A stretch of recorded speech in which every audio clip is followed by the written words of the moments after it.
അനശ്വരയെ കണ്ടപ്പോൾ ഞാൻ പറഞ്ഞത് എനിക്ക് ആക്ഷൻ ഇഷ്ടപ്പെട്ടു എന്നാണ്. അനശ്വര ഗംഭീര പെർഫോമറാണ്. പക്ഷേ അയാളുടെ ഉള്ളിൽ നമ്മൾ എവിടേക്കോ എന്തോ അധിക വായന നമ്മൾ നടത്തുന്നുണ്ടായിരുന്നു. ഞാൻ ആ മനുഷ്യൻ്റെ കൂടെയായിരുന്നു ഇങ്ങനെ സഞ്ചരിച്ചിരുന്നത്. അവിടെ അശ്വതിക്ക് ഭയങ്കര ടെൻഷനും ഒരുപാട് ടേക്കുകൾ പോയി. അശ്വതി നെർവസായി. അശ്വതി പോയിരുന്ന് കരഞ്ഞു. പ്ലച്ചെന്ന് കേട്ടു അമ്മ 5 കിലോ ഒരു അടി. ആ പ്രസന്ന അമ്പയെ ചേച്ചും കൂടെ ആ പേമ്പും കുഴി ചെന്ന് വീണ. ഇത്ര പെട്ടെന്ന് ഒരാൾ സിനിമാക്കാരനാവുന്ന ഞങ്ങൾ കണ്ടിട്ടില്ല. അത്രയും വേഗത്തിലാണ് ആയത്. എന്തായാലും എൻ്റെ ഒരു കഥ അങ്ങ് എഴുതാം. അങ്ങനെ എഴുതിയൊരു സംഗതിയാണ് ഈ സിനിമ. ജോമോൻ ജ്യോതിറിന്റെ കോസ്റ്റ്യൂം എടുത്തു പറയേണ്ടതാ. മഞ്ഞയും ചുവപ്പും ഉള്ള സാധനം. അത് ശരിക്കും ബംഗാളിയാണെന്ന് പറഞ്ഞപ്പോഴാണ് നമ്മൾ ആ കോസ്റ്റ്യൂം ചിന്തിച്ചത്. അയ്യോ ശരിയാണല്ലോ. അതിന്റെ ക്രെഡിറ്റ് കോസ്റ്റ്യൂം ഡിസൈനർ ആയിട്ടുള്ള അശ്വതിക്ക് തന്നെയാണ്. സംഘടിത സമുദായങ്ങളുടെ ഒരു പ്രധാനപ്പെട്ട വിപണിയും കൂടിയാണ് ശരിക്കും പറഞ്ഞാൽ. നമ്മളാണ് ഇവിടെ ഇടിച്ചു നിൽക്കുന്നത്, പിന്നീട് അത് വോട്ടാക്കാൻ വേണ്ടിയിട്ടാണ്. അങ്ങനെയുള്ള പരിപാടികളൊക്കെ ഞാനും അതിൽ ഭാഗവാക്കാണ്. ഞാനും പ്രതികരണമുകൊണ്ട് പറയണം. വ്യസനസമേതം ബന്ധുമിത്രാദികളുടെ വിജയവിശേഷവുമായിട്ട് ഡയറക്ടർ വിപിൻ എസ് നമുക്കൊപ്പമുണ്ട്. ഹായ് വിപിൻ. ചില സ്ഥലങ്ങളിൽ ഞാൻ പൊട്ടിച്ചിരിച്ചു പോയി.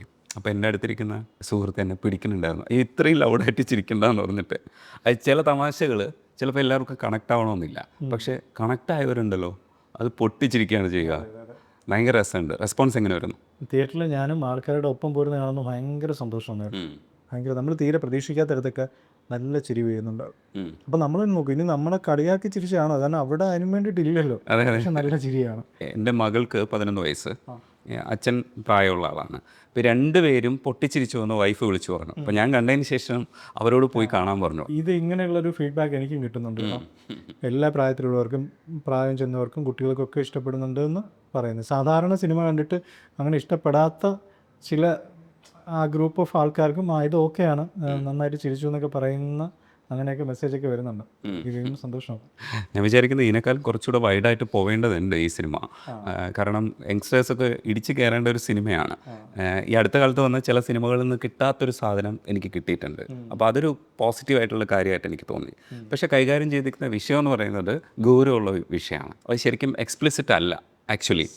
അത് ഭയങ്കര ഒരു ബ്രില്യൻസ് ആയിട്ട് എനിക്ക് തോന്നണം. എനിക്ക് പൊതുവേ ഒരു മുദ്രാവാക്യം വിളിക്കുന്നത് പോലെ നമ്മുടെ പൊളിറ്റിക്സ് പറയണം, അതിനോട് താല്പര്യമില്ല. നമ്മൾ ഈ ഒരു മീഡിയത്തിലാകുമ്പോഴേക്കും അത് ക്രിയേറ്റീവായിട്ട് തന്നെ റിയലിസ്റ്റിക്കായിട്ട് തന്നെ നമുക്ക് എന്ത് ചെയ്യാൻ പറ്റും എന്നുള്ളതാണ് എൻ്റെ ആലോചന. അപ്പോൾ അതുകൊണ്ട് ബോധപൂർവം ഒരിക്കലും ഇതൊരു ഭയങ്കര എക്സ്പ്ലിസിറ്റ് ആയിട്ട് നമ്മളിങ്ങനെ പറഞ്ഞതുപോലെ ഇരിക്കരുത് എന്നൊരു നിർബന്ധം ഉണ്ടായിരുന്നു. പ്രസന്നൻ അട്ടിപ്പൊട്ടി വീഴുമ്പോൾ ഉണ്ടല്ലോ അസാധ്യ സാധനമായിരുന്നു. കാരണം അതിപ്പോൾ പൊട്ടണം എന്ന് നമ്മൾ ആഗ്രഹിക്കുന്നുണ്ടായിരുന്നു. അതേപോലത്തെ ക്യാരക്ടേഴ്സിനെ, അതേപോലത്തെ ആളിനെ എനിക്കറിയാം. ഈ സജിയെ കണ്ട സമയത്ത് ഞാൻ പറഞ്ഞത് നിങ്ങളെപ്പോലെ ഒരാൾ എൻ്റെ അടുത്തുണ്ട് എന്നുള്ളതാണ്. ഇത് കുറേ പേർക്ക് തോന്നിയിട്ടുണ്ടാവും. തീർച്ചയായിട്ടും. പ്രസന്ന മാത്രമല്ല, ഓൾമോസ്റ്റ് എല്ലാ ക്യാരക്ടേഴ്സും ഞാൻ ഓരോ ഇടത്ത് കണ്ടതും ചില ക്യാരക്ടേഴ്സൊക്കെ ഞാൻ തന്നെയുമാണ്. എൻ്റെ നാട്ടിൽ ഞാൻ കണ്ട ആൾക്കാരൊക്കെ തന്നെയാണ് എൻ്റെ റിലേറ്റീവ്സിൻ്റെ ഇടയിലും മരണ വീടുകളിലും ഒക്കെ കണ്ടവർ തന്നെയാണ് സിനിമയിലുള്ള കഥാപാത്രങ്ങൾ എല്ലാവരും. ഈ മുഖം കാണിക്കാനുള്ള ധൈര്യം ഉണ്ടായിരുന്നല്ലേ? ഉണ്ടായിരുന്നു. പ്രത്യേകിച്ചും സജി ഇങ്ങനെ എപ്പോഴും പറയും, അവിടെ സിനിമ ഇറങ്ങിക്കഴിഞ്ഞാൽ പിന്നെ സംവിധായകനൊന്നും ആർക്കും വേണ്ട കേട്ടോ. ട്രെയിനിലൊക്കെ നീ എൻ്റെ കൂടെ വരുമ്പോൾ എന്നെ എല്ലാവരും അപ്രീഷിയേറ്റ് ചെയ്യും, നിന്നെ ആരും മൈൻഡ് ചെയ്യത്തില്ല. ഒരു സീനിലെങ്കിലും നിൻ്റെ മുഖം വന്ന് പോയാൽ നല്ലതാണ്.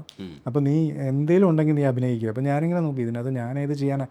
പിന്നെ ഏറ്റവും മോശം സ്വഭാവമുള്ള ആളിനെ തിരഞ്ഞെടുക്കാമെന്ന് ഞാൻ തന്നെ വിചാരിച്ചു. അങ്ങനെയാണ് ഞാൻ പപ്പൂട്ടിയെ തിരഞ്ഞെടുക്കുന്നത്. പപ്പൂട്ടിക്ക് ശരിക്കും അടി കിട്ടുന്നൊരു പരിപാടിയൊക്കെ ഞങ്ങൾ പ്ലാൻ ചെയ്തിരുന്നു. എല്ലാം കഴിഞ്ഞിട്ടൊരു ടൈൽ എൻഡിൽ മുരളിയുടെ കടയിലെ സഹായി രതീഷ് ഈ സിനിമയിലുള്ള കക്ഷി പോയിട്ട് പപ്പൂട്ടിയെ ഈ 10,000 രൂപ ചോദിച്ചതിനെ തല്ലുന്നൊരു പരിപാടിയെ. പക്ഷേ ഞങ്ങൾ പിന്നെ അത് ഉൾപ്പെടുത്തിയില്ല. എഡിറ്റിലല്ല, ഞങ്ങളത് ഷൂട്ടും വേണ്ട വിധത്തിൽ ചെയ്തിട്ടില്ലായിരുന്നു. ഞങ്ങൾ ജസ്റ്റ് ഒന്ന് അത് നോക്കിയതേ ഉള്ളൂ, റിഹേഴ്സൽ പരിപാടിയിലൊക്കെ നോക്കിയതേ ഉള്ളൂ. പിന്നെ ഞങ്ങൾ വേണ്ട, അത് സിനിമയ്ക്ക് വേണ്ടാന്ന് വെച്ചിട്ട് അങ്ങ് വിട്ടതാണ്. പക്ഷേ പിന്നീട് എനിക്ക് തോന്നി അതുകൂടെ ഉണ്ടായി കൊള്ളായിരുന്നു എന്നൊക്കെ തോന്നിയായിരുന്നു. ഈ ചെറുതും വലുതുമായിട്ടുള്ള എല്ലാ ആർട്ടിസ്റ്റുകളും ഒരേപോലെ പെർഫോം ചെയ്തു. അതിൽ ഓരോരുത്തരും നമ്മളെ ചിരിപ്പിക്കുകയും ചിന്തിപ്പിക്കുകയൊക്കെ ചെയ്തിട്ടുണ്ട്. അനശ്വര രാജൻ മരണം നടന്നിട്ട് സിജുവിൻ്റെ ക്യാരക്ടർ വന്നിട്ട് പുറത്ത് നിന്നിട്ട് ആക്ഷൻസ് കാണിക്കുന്ന സമയത്ത് അവളൊരു കരയുന്നൊരു സാധനം ഇങ്ങനെ പിടിച്ചിട്ട് മുഖം ഇങ്ങനെ പിടിച്ചിട്ട്.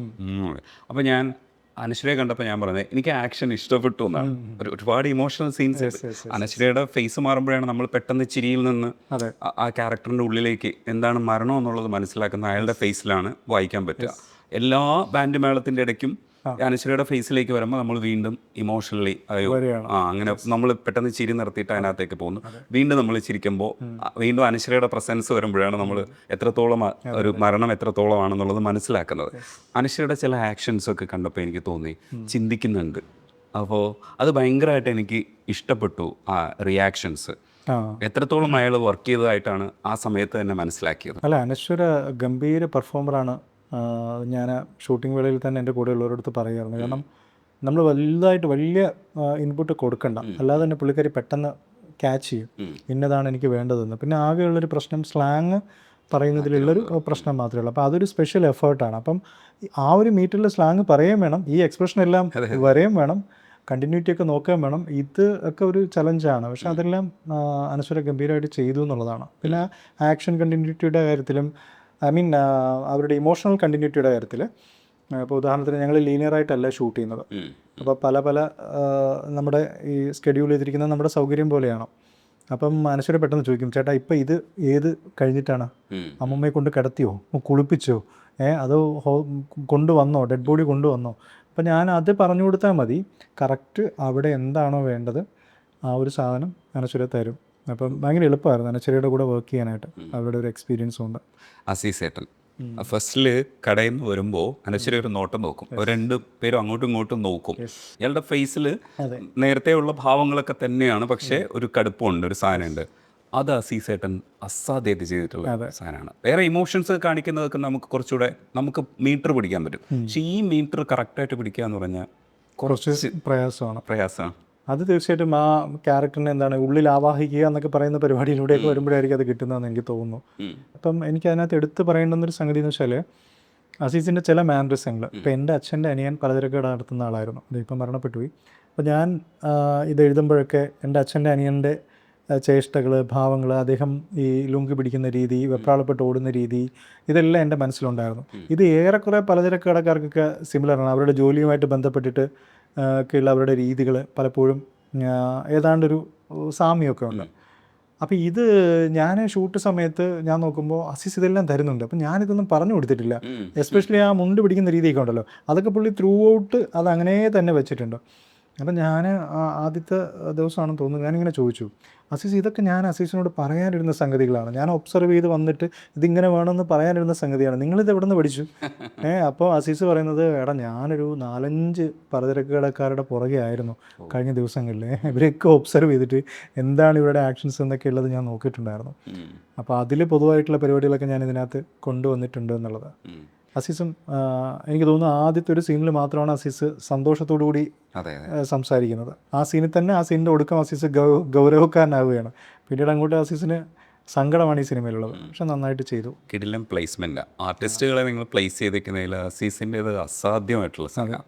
അത് അങ്ങനെ അല്ലെങ്കിൽ നമുക്ക് അത് ഗ്രിപ്പിംഗ് അത്രയും കിട്ടില്ലായിരുന്നു. കാരണം അയാളുടെ സംഘർഷങ്ങൾ നമുക്ക് പലപ്പോഴും മനസ്സിലാവും. ഏറെ സംസാരിക്കുന്ന ഒരു മനുഷ്യനൊന്നും അല്ല, പക്ഷേ അയാളുടെ ഉള്ളിൽ നമ്മൾ എവിടെയൊക്കെയോ എന്തോ അധിക വായന നമ്മൾ നടത്തുന്നുണ്ടായിരുന്നു. ഞാൻ ആ മനുഷ്യൻ്റെ കൂടെയായിരുന്നു ഇങ്ങനെ സഞ്ചരിച്ചിരുന്നത്. പല ക്യാരക്ടേഴ്സ് ഇങ്ങനെ അലമ്പുണ്ടാക്കുമ്പോഴും അയാളുടെയിലാണല്ലോ അത് കറക്റ്റ് ഫീൽ ചെയ്യണത്. ഒടുവിൽ അയാളുടെയിലേക്ക് എത്തും. അപ്പം അത് അയാളെങ്ങനെ ഡീൽ ചെയ്യാനുള്ള അത്രയും മിടുക്കില്ല, ആ സംഘർഷമില്ലേ, അത് സൂപ്പറായിരുന്നു. ഈ മരണ വീടുകളിലും ഈ കല്യാണ വീടുകളിലും ഒക്കെ സംഭവിക്കുന്ന കുറേ സംഭവങ്ങളുണ്ട്. കല്യാണ വീട്ടിൽ പ്രശ്നമില്ല, പക്ഷെ മരണത്തിൻ്റെ ഒരു സിറ്റുവേഷനിൽ ഇത്തരത്തിലുള്ള കുറേ പ്രഷേഴ്സ് വരും. പല സ്ഥലത്തുനിന്നും അന്ന് മാത്രം കാണുന്ന കുറേ പേരുടെ അഭിപ്രായങ്ങളെ അവരെത്രത്തോളം ഈ കുടുംബമായിട്ട് ബന്ധം ഉണ്ടെങ്കിലും ഇല്ലെങ്കിലും ഇതിനെ ഇൻകോപ്പറേറ്റ് ചെയ്ത ഒരാൾ ഡിസിഷൻസ് എടുക്കണം. അസാധ്യ സംഭവം ഞാൻ പല സ്ഥലത്തും കണ്ടിട്ടുണ്ട്. അത് ഈ മനുഷ്യൻ ഹാൻഡിൽ ചെയ്യുന്ന കണ്ടപ്പോൾ എനിക്ക് മനസ്സിലായി, നിങ്ങൾ ക്യാരക്ടർ കറക്റ്റ് എഴുതി പിടിപ്പിച്ചിട്ടുണ്ട്. സൂപ്പറായിട്ടുണ്ട് കേട്ടോ.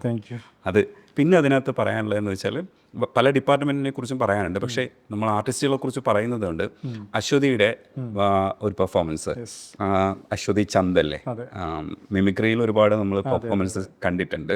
അശ്വതി ചന്ദും അതേപോലെ നിങ്ങളുടെ ഗുരു എന്ന് പറഞ്ഞ നമ്മുടെ ഈ സജി സബാന അല്ലേ, സബാന സജിയുടെ വൈഫിന്റെ പേരാണ് സബാന. വൈഫിന്റെ പേരെടുത്ത് സ്വന്തം പേരിന്റെ കൂടെ ചേർത്തതാണ് സജി. ശരിക്കും ആക്ച്വലി അവര് പ്രണയിക്കുന്ന സമയത്ത് ചേർത്തു, കല്യാണം കഴിഞ്ഞിട്ടല്ല, അതിന് മുന്നേ തന്നെ സജി സബാനയായി, ഇവരുടെ വിവാഹത്തിന് മുന്നേ തന്നെ. ഇപ്പോൾ പുള്ളിക്ക് അത്രയ്ക്ക് ഉറപ്പായിരുന്നു. അപ്പോൾ ഞാൻ ചോദിച്ചിട്ടുണ്ട്, അപ്പോൾ പറഞ്ഞതില്ല, അത് അവൾക്കുള്ള എൻ്റെ പ്രണയ സമ്മാനമാണ്, ഞാനങ്ങനെ ഒറ്റയ്ക്ക് അറിയപ്പെടേണ്ട, അവളുടെ പേരിലൂടെ അറിയപ്പെട്ടാൽ മതിയെന്ന്. അതടിപൊളി കേട്ടോ. അങ്ങനെയൊക്കെ പറയും സജി. പക്ഷെ ഞാൻ അയാളെ കണ്ടപ്പോൾ എങ്ങായിട്ടുള്ളൊരു മനുഷ്യനാണ്, പക്ഷെ പടത്തിൽ എന്ത് രസമായിട്ടാ, ഏജ്ഡ് ആയിട്ടുള്ള ഒരാളായിട്ടേ ഭയങ്കര രസമായിട്ട് ആക്ട് ചെയ്തിട്ടുണ്ട്. ആ മനുഷ്യൻ്റെ ക്യാരക്ടർ പ്രധാനപ്പെട്ടതാണ്. അതേപോലെ ഈ അശ്വതിയുടെ ഒരു പെർഫോമൻസ് ഉണ്ട്. അശ്വതിയാണല്ലോ ആദ്യത്തെ സീനിൽ ഇതിൻ്റെ ഒരു ടെമ്പോ മാറ്റപ്പോൾ നമ്മൾ ഭയങ്കരമായിട്ട് ഡിസ്റ്റർബ്ഡ് ആവുന്നുണ്ട്. കാരണം അവൾ പറഞ്ഞ് ഡീൽ ചെയ്യുമായിരുന്ന ഒരു സംഗതിയെ അവർ ഇങ്ങനെ കയറ്റി കൊണ്ടുവരിക. അപ്പം നമ്മുടെ മല്ലിക സുമാരൻ്റെ ക്യാരക്ടർ അമ്മച്ചി ഇടപെടുന്നുണ്ട്. അവരുടെ ചില എക്സ്പ്രഷൻസ് ഒക്കെ ഉണ്ട് കേട്ടോ. അത് നല്ല രസമായിരുന്നു, കറക്റ്റായിരുന്നു. ഞാൻ വിചാരിച്ചത് എങ്ങനെ ഇത് ഇങ്ങനെ കൊടുക്കാൻ വരും. അതാണ് ആർട്ടിസ്റ്റിൻ്റെ മിടുക്കെന്ന് പറയുന്നത്. ഞങ്ങളത് 4 ദിവസം കൊണ്ടാണ് പിന്നെ ഡൈനിങ് ടേബിൾ സീന് ഷൂട്ട് ചെയ്യുന്നത്. രാത്രിയിൽ ഒരു 7 മണിക്ക് തുടങ്ങും, 9 മണിയാകുമ്പോഴേക്കും. അപ്പോൾ അത് ഏതാണ്ട് സിനിമയുടെ പ്രധാന ഭാഗങ്ങളൊക്കെ ചിത്രീകരിച്ചതിന് ശേഷമാണ് അത് ചെയ്യുന്നത്. ആദ്യമേ ലീനിയറായിട്ടല്ല ഷൂട്ട് ചെയ്തിട്ടുള്ളത്. അപ്പം അശ്വതി ശരിക്കും ആദ്യമായിട്ട് ഇതിനകത്ത് വരുന്നതെന്ന് വെച്ചാൽ ദോശ ഇട്ടുകൊണ്ട് സംസാരിക്കുന്നൊരു സീനുണ്ട് സിനിമയുടെ ആദ്യ ഭാഗത്ത് തന്നെ സഹോദരിയോട്. അവിടെ അശ്വതിക്ക് ഭയങ്കര ടെൻഷനും ഒരുപാട് ടേക്കുകൾ പോയി. അശ്വതി നെർവസായി, അശ്വതി പോയിരുന്ന് കരഞ്ഞു. കാരണം അശ്വതിയെ കൊണ്ട് ശൈലി കുറച്ച് പ്രയാസമാണ്. അശ്വതിയുടെ ശൈലി ട്രിവാൻഡ്രത്തിൻ്റെ വേറൊരു ഭാഗത്തുള്ള ആളാണ് അശ്വതി. ആ ശൈലിയിലല്ല നമുക്കിത് വേണ്ടത്. ഒപ്പം ദോശ, ചട്ടുകം പിടിക്കണം, ഇതിങ്ങനെ ഇടണം, ഈ ഡയലോഗ് കൃത്യം പറയണം, ആക്ഷൻ ഇങ്ങനെ വേണം. ഇതെല്ലാം കൂടെ വന്നപ്പോൾ ഞാനാണെങ്കിൽ ഭയങ്കര അടവൻ്റാണ്. എനിക്ക് ഞാൻ എഴുതി വെച്ചിരിക്കുന്നത് പോലെ തന്നെ എനിക്ക് കിട്ടണം. അപ്പം ഞാൻ ശൈലിയുടെ കാര്യത്തിലൊക്കെ ഭയങ്കര അടവൻ്റാണ്. അപ്പോൾ ഇതെല്ലാം കൂടെ വന്നപ്പോൾ അശ്വതിക്ക് പെട്ടെന്ന് ആദ്യ ദിവസം ഒന്ന് കയ്യിൽ നിന്ന് പോയി. അയ്യോ എന്നെക്കൊണ്ട് ഇത് പറ്റൂലേ എന്നൊക്കെ ചിന്തിച്ചു. പിന്നെ ഞങ്ങൾ ചെന്ന് ഒരു പ്രശ്നമില്ല, ധൈര്യമായിട്ട് ചെയ്യുക അശ്വതി എന്ന് പറഞ്ഞ അശ്വതിയാണ് കുറച്ച് കഴിഞ്ഞപ്പോൾ ഗംഭീരമായിട്ട് ഞങ്ങളെ തന്നെ അത്ഭുതപ്പെടുത്തുന്ന തരത്തിലേക്ക് വന്നത്. ഈ ഡൈനിങ് ടേബിൾ സീൻ്റെ കാര്യത്തിലാണെങ്കിൽ ഞങ്ങൾ 4 ദിവസം ഷൂട്ട് ചെയ്യുമ്പോഴും ആദ്യം അനശ്വരയുടേതും പിന്നീട് മല്ലിക സുമാൻ്റെതും അസീസിൻ്റെതും ഒക്കെ എടുത്തിട്ടാണ് അശ്വതിയുടെ ഭാഗത്തേക്ക് വരുന്നത്. അപ്പോൾ ഈ 3 ദിവസം അശ്വതിയോടെ ഉണ്ട്. അശ്വതി നന്നായിട്ട് പഠിച്ചു. അശ്വതിയുടെ സജഷനിലാണെങ്കിൽ അശ്വതിയുടെ ഡയലോഗ് കൃത്യമായിട്ട് പറയും. അത് പറയാൻ കുറച്ച് പ്രയാസമുള്ള ഡയലോഗാണ്. അശ്വതി പറയുന്ന ഡയലോഗുകൾ കുറച്ച് കുരുക്കാണ് അത് പറഞ്ഞു ഒപ്പിക്കാനായിട്ട്. അപ്പം അതൊരു ഭയങ്കര റിഹേഴ്സലായി അശ്വതിക്ക്. 4ാമത്തെ ദിവസം അശ്വതിയുടെ ഭാഗം എടുക്കുമ്പം ഞങ്ങൾക്ക് പക്ക. അതുപോലെ തന്നെ അശ്വതി ആദ്യം വന്നിട്ട് നോക്കുമ്പോൾ ഡെഡ് ബോഡിക്ക് അരികിൽ ഇരിക്കുകയാണ്. പ്രത്യേകിച്ച് എനിക്കൊന്നും ചെയ്യാനില്ല. അശ്വതി വിചാരിച്ചു, അശ്വതിക്ക് അറിയില്ല ഇതിൻ്റെ ക്ലൈമാക്സ് എങ്ങനെയാണ്, ഇതിനെ പറ്റിയിട്ടൊന്നും യാതൊരു ധാരണയും ഉണ്ടായിരുന്നില്ല. അപ്പോൾ അശ്വതി വിചാരിച്ചു എൻ്റെ വേഷം ഇതാണ്, അമ്മ മരിച്ചു, ഡെഡ് ബോഡിയുടെ മുമ്പിൽ ഇങ്ങനെ ഇരിക്കണം. പക്ഷെ ഞങ്ങൾ പോയിട്ട് എസ്പെഷ്യലി സജി സബാന ചെന്നിട്ട് കുറച്ചുകൂടി പുള്ളിക്കാരിയുമായിട്ട് അവർ ഒരുമിച്ച് മിമിക്രിയിലൊക്കെ വർക്ക് ചെയ്തിട്ടുണ്ട്. പറഞ്ഞു, എടാ നിൻ്റെ അടുത്ത ബന്ധു അല്ലെങ്കിൽ നിൻ്റെ അമ്മയാണ് മരണപ്പെട്ടു പോയതെന്ന് നീ വിചാരിച്ചേ മതിയാവോ, അങ്ങനെ തന്നെ നീ വിചാരിക്കണം. ചിലപ്പം നിൻ്റെ ഭാഗമായിരിക്കും എടുക്കുന്നത്, ഇവിടെ വേറെ ആരെങ്കിലും എടുക്കുമ്പോൾ നീ ഫോക്കസ് ഔട്ടിലായിരിക്കും. പക്ഷെ അതൊന്നും നോക്കരുത്, ഞങ്ങൾക്ക് മരണ വീട്ടിലെ കരച്ചിൽ കിട്ടിയേ പറ്റൂ. അങ്ങനെ പറഞ്ഞ് പുള്ളിക്കാരിയെ കരയിക്കും. ഇങ്ങനെയുള്ള കഥകളൊക്കെ സ്വന്തം അമ്മയാണ് മരിച്ചതെന്ന് വിശ്വസിക്കും. അങ്ങനെയൊക്കെ ക്രൂരമായിട്ടൊക്കെ ഞങ്ങൾ പറഞ്ഞ് അങ്ങനെ പടിപടിയായിട്ട് കയറി വന്നിട്ട് ഏറ്റവും ഒടുവിലൊക്കെ എത്തുമ്പോൾ ഗംഭീരമായ പെർഫോമൻസിലേക്ക്, അതായത് കരച്ചിലൊക്കെ ഈവൻ ഗ്ലിസറിൻ ഇല്ലാതെ തന്നെ കരയുന്ന അവസ്ഥയിലേക്കൊക്കെ അശ്വതി മാറി. ചേമ്പിൽ അടികൊണ്ട് വീഴുന്ന ആ ലേഡിയുടെ പേരെന്തായിരുന്നു? ശൈലജ. വിചാരിക്കാത്ത രീതിയിൽ അത് ചിരിപ്പിച്ചു കേട്ടോ. അത് വെറുതെ അങ്ങ് വീഴുകയല്ല, അതിന് 2-3 ഷോട്ടുണ്ട്, പക്ഷെ രസമായിട്ടാണ് അത് ചെയ്തിരിക്കുന്നത്. ലാസ്റ്റിൽ ഇവർ ചേമ്പെല്ലാം മാറ്റി വരും, പിന്നെ അത് കഴിഞ്ഞിട്ട് അമ്മയുടെ ബോഡി വന്നതിന് ശേഷം പിന്നെ ഇവരും കാണിക്കുമല്ലോ, അപ്പോഴും അതിനകത്തൊരു ഇമ്പാക്റ്റ് കിടപ്പുണ്ട്. അവിടെയൊക്കെ എഡിറ്റ് ചെയ്യുന്ന സമയത്ത് ഇത് രണ്ടും കൂടെ കൈകാര്യം ചെയ്യണം. ഒന്നവിടെ ബോഡി വരുന്നുണ്ട്, ഇവിടെ കോമഡി തീർന്നിട്ടുമില്ല. അപ്പോൾ അവസാന സീനിൽ ശരിക്കും മറ്റേതിലേക്ക് നമ്മൾ ട്രാൻസ്ഫർ ആവണം. അതിൻ്റെ മ്യൂസിക്കൊക്കെ കയറി വന്ന് കഴിഞ്ഞു, നമ്മുടെ ഉള്ളിൽ അത് വന്ന് കഴിഞ്ഞു, ബോഡി വന്ന് കഴിഞ്ഞു. അതിനുശേഷം ഒരു ഷോട്ട് കാണിക്കുന്നുണ്ട്, അപ്പോഴും ചിലരൊക്കെ ചിരിക്കുന്നുണ്ടായിരുന്നു. അതിൻ്റെ കണ്ടിന്യൂറ്റി ആയിട്ട് ചിരിക്കുന്നുണ്ടായിരുന്നു. അല്ല, അതിലെനിക്ക് പറയാനുള്ളത്, നമ്മളിവിടെ ഒരിക്കലും ഒരിടത്തും ഇത് തമാശയാണ്, ഇവിടെ നമുക്ക് തമാശയാണ് കിട്ടേണ്ടത് ഔട്ട്പുട്ട് എന്ന് അങ്ങനെ വിചാരിച്ചിട്ടേ അല്ല ഷൂട്ട് ചെയ്യുന്നത്. നമ്മൾ എഴുതിയിരിക്കുന്ന മീറ്ററിൽ ആ സാധനം കിട്ടണം. സീരിയസ് ആയിരിക്കണം നിങ്ങൾ. ഞാൻ ആദ്യമേ എല്ലാവരോടും പറഞ്ഞതാണ്, സിനിമ തമാശയാണ്, പക്ഷേ നിങ്ങൾ ആരും തമാശ പറയരുത്. തമാശ പറയുന്ന വിധത്തിൽ തമാശ പറയരുത്. നിങ്ങളെല്ലാം ഗൗരവക്കാരാണ്, നിങ്ങളുടെ എല്ലാം ടെൻഷനാണ്. ആ ഒരു സിറ്റുവേഷനിൽ നിങ്ങൾ ഇന്ന തരത്തിൽ ബിഹേവ് ചെയ്യുമ്പോഴാണ് ഇതിൽ തമാശ വരുന്നത്. അപ്പോൾ ഞങ്ങളിപ്പോൾ ഈ അടികൊണ്ട് വീഴുന്നൊക്കെ ആണെങ്കിലും ഭയങ്കര സീരിയസ് ആയിട്ട് തന്നെയാണ് അവർ വീഴുന്നതും എടുക്കുന്നതും ഒക്കെ. പക്ഷെ നമുക്കറിയാം ഇതിൻ്റെ ഔട്ടിൽ ഇതെല്ലാം തമാശയായിട്ട് തന്നെ കിട്ടുമെന്ന് അറിയാം ശരിക്കും. ശൈലജാമ്പു ഗംഭീര പെർഫോമൻസ് ആയിരുന്നു, നന്നായിരുന്നു. സജിയുടെ ഒപ്പം കട്ടയ്ക്ക് നിന്നു. അല്ല, നിങ്ങൾ ഈ ചേമ്പ് എത്ര ചേമ്പിലാണ് ഷൂട്ട് ചെയ്തത്? എനിക്കതൊരു കൺഫ്യൂഷൻ ഉണ്ട്. റിഹേഴ്സൽ എന്തായാലും ഇല്ല, അതൊന്നും അധികം പോയൊന്നുമില്ല. അത് പെട്ടെന്ന് തന്നെ ഞങ്ങൾക്ക് ഷൂട്ട് ചെയ്യാൻ പറ്റിയ ഒരു സംഗതിയാണ്. ഞങ്ങൾ ആ സമയത്തൊക്കെ കുറച്ച് ധൃതിയിലാണ് ഷൂട്ട് ചെയ്തത്, കാരണം മഴയുടെ ഇഷ്യൂസൊക്കെ ഉള്ളൊരു സമയമായിരുന്നു.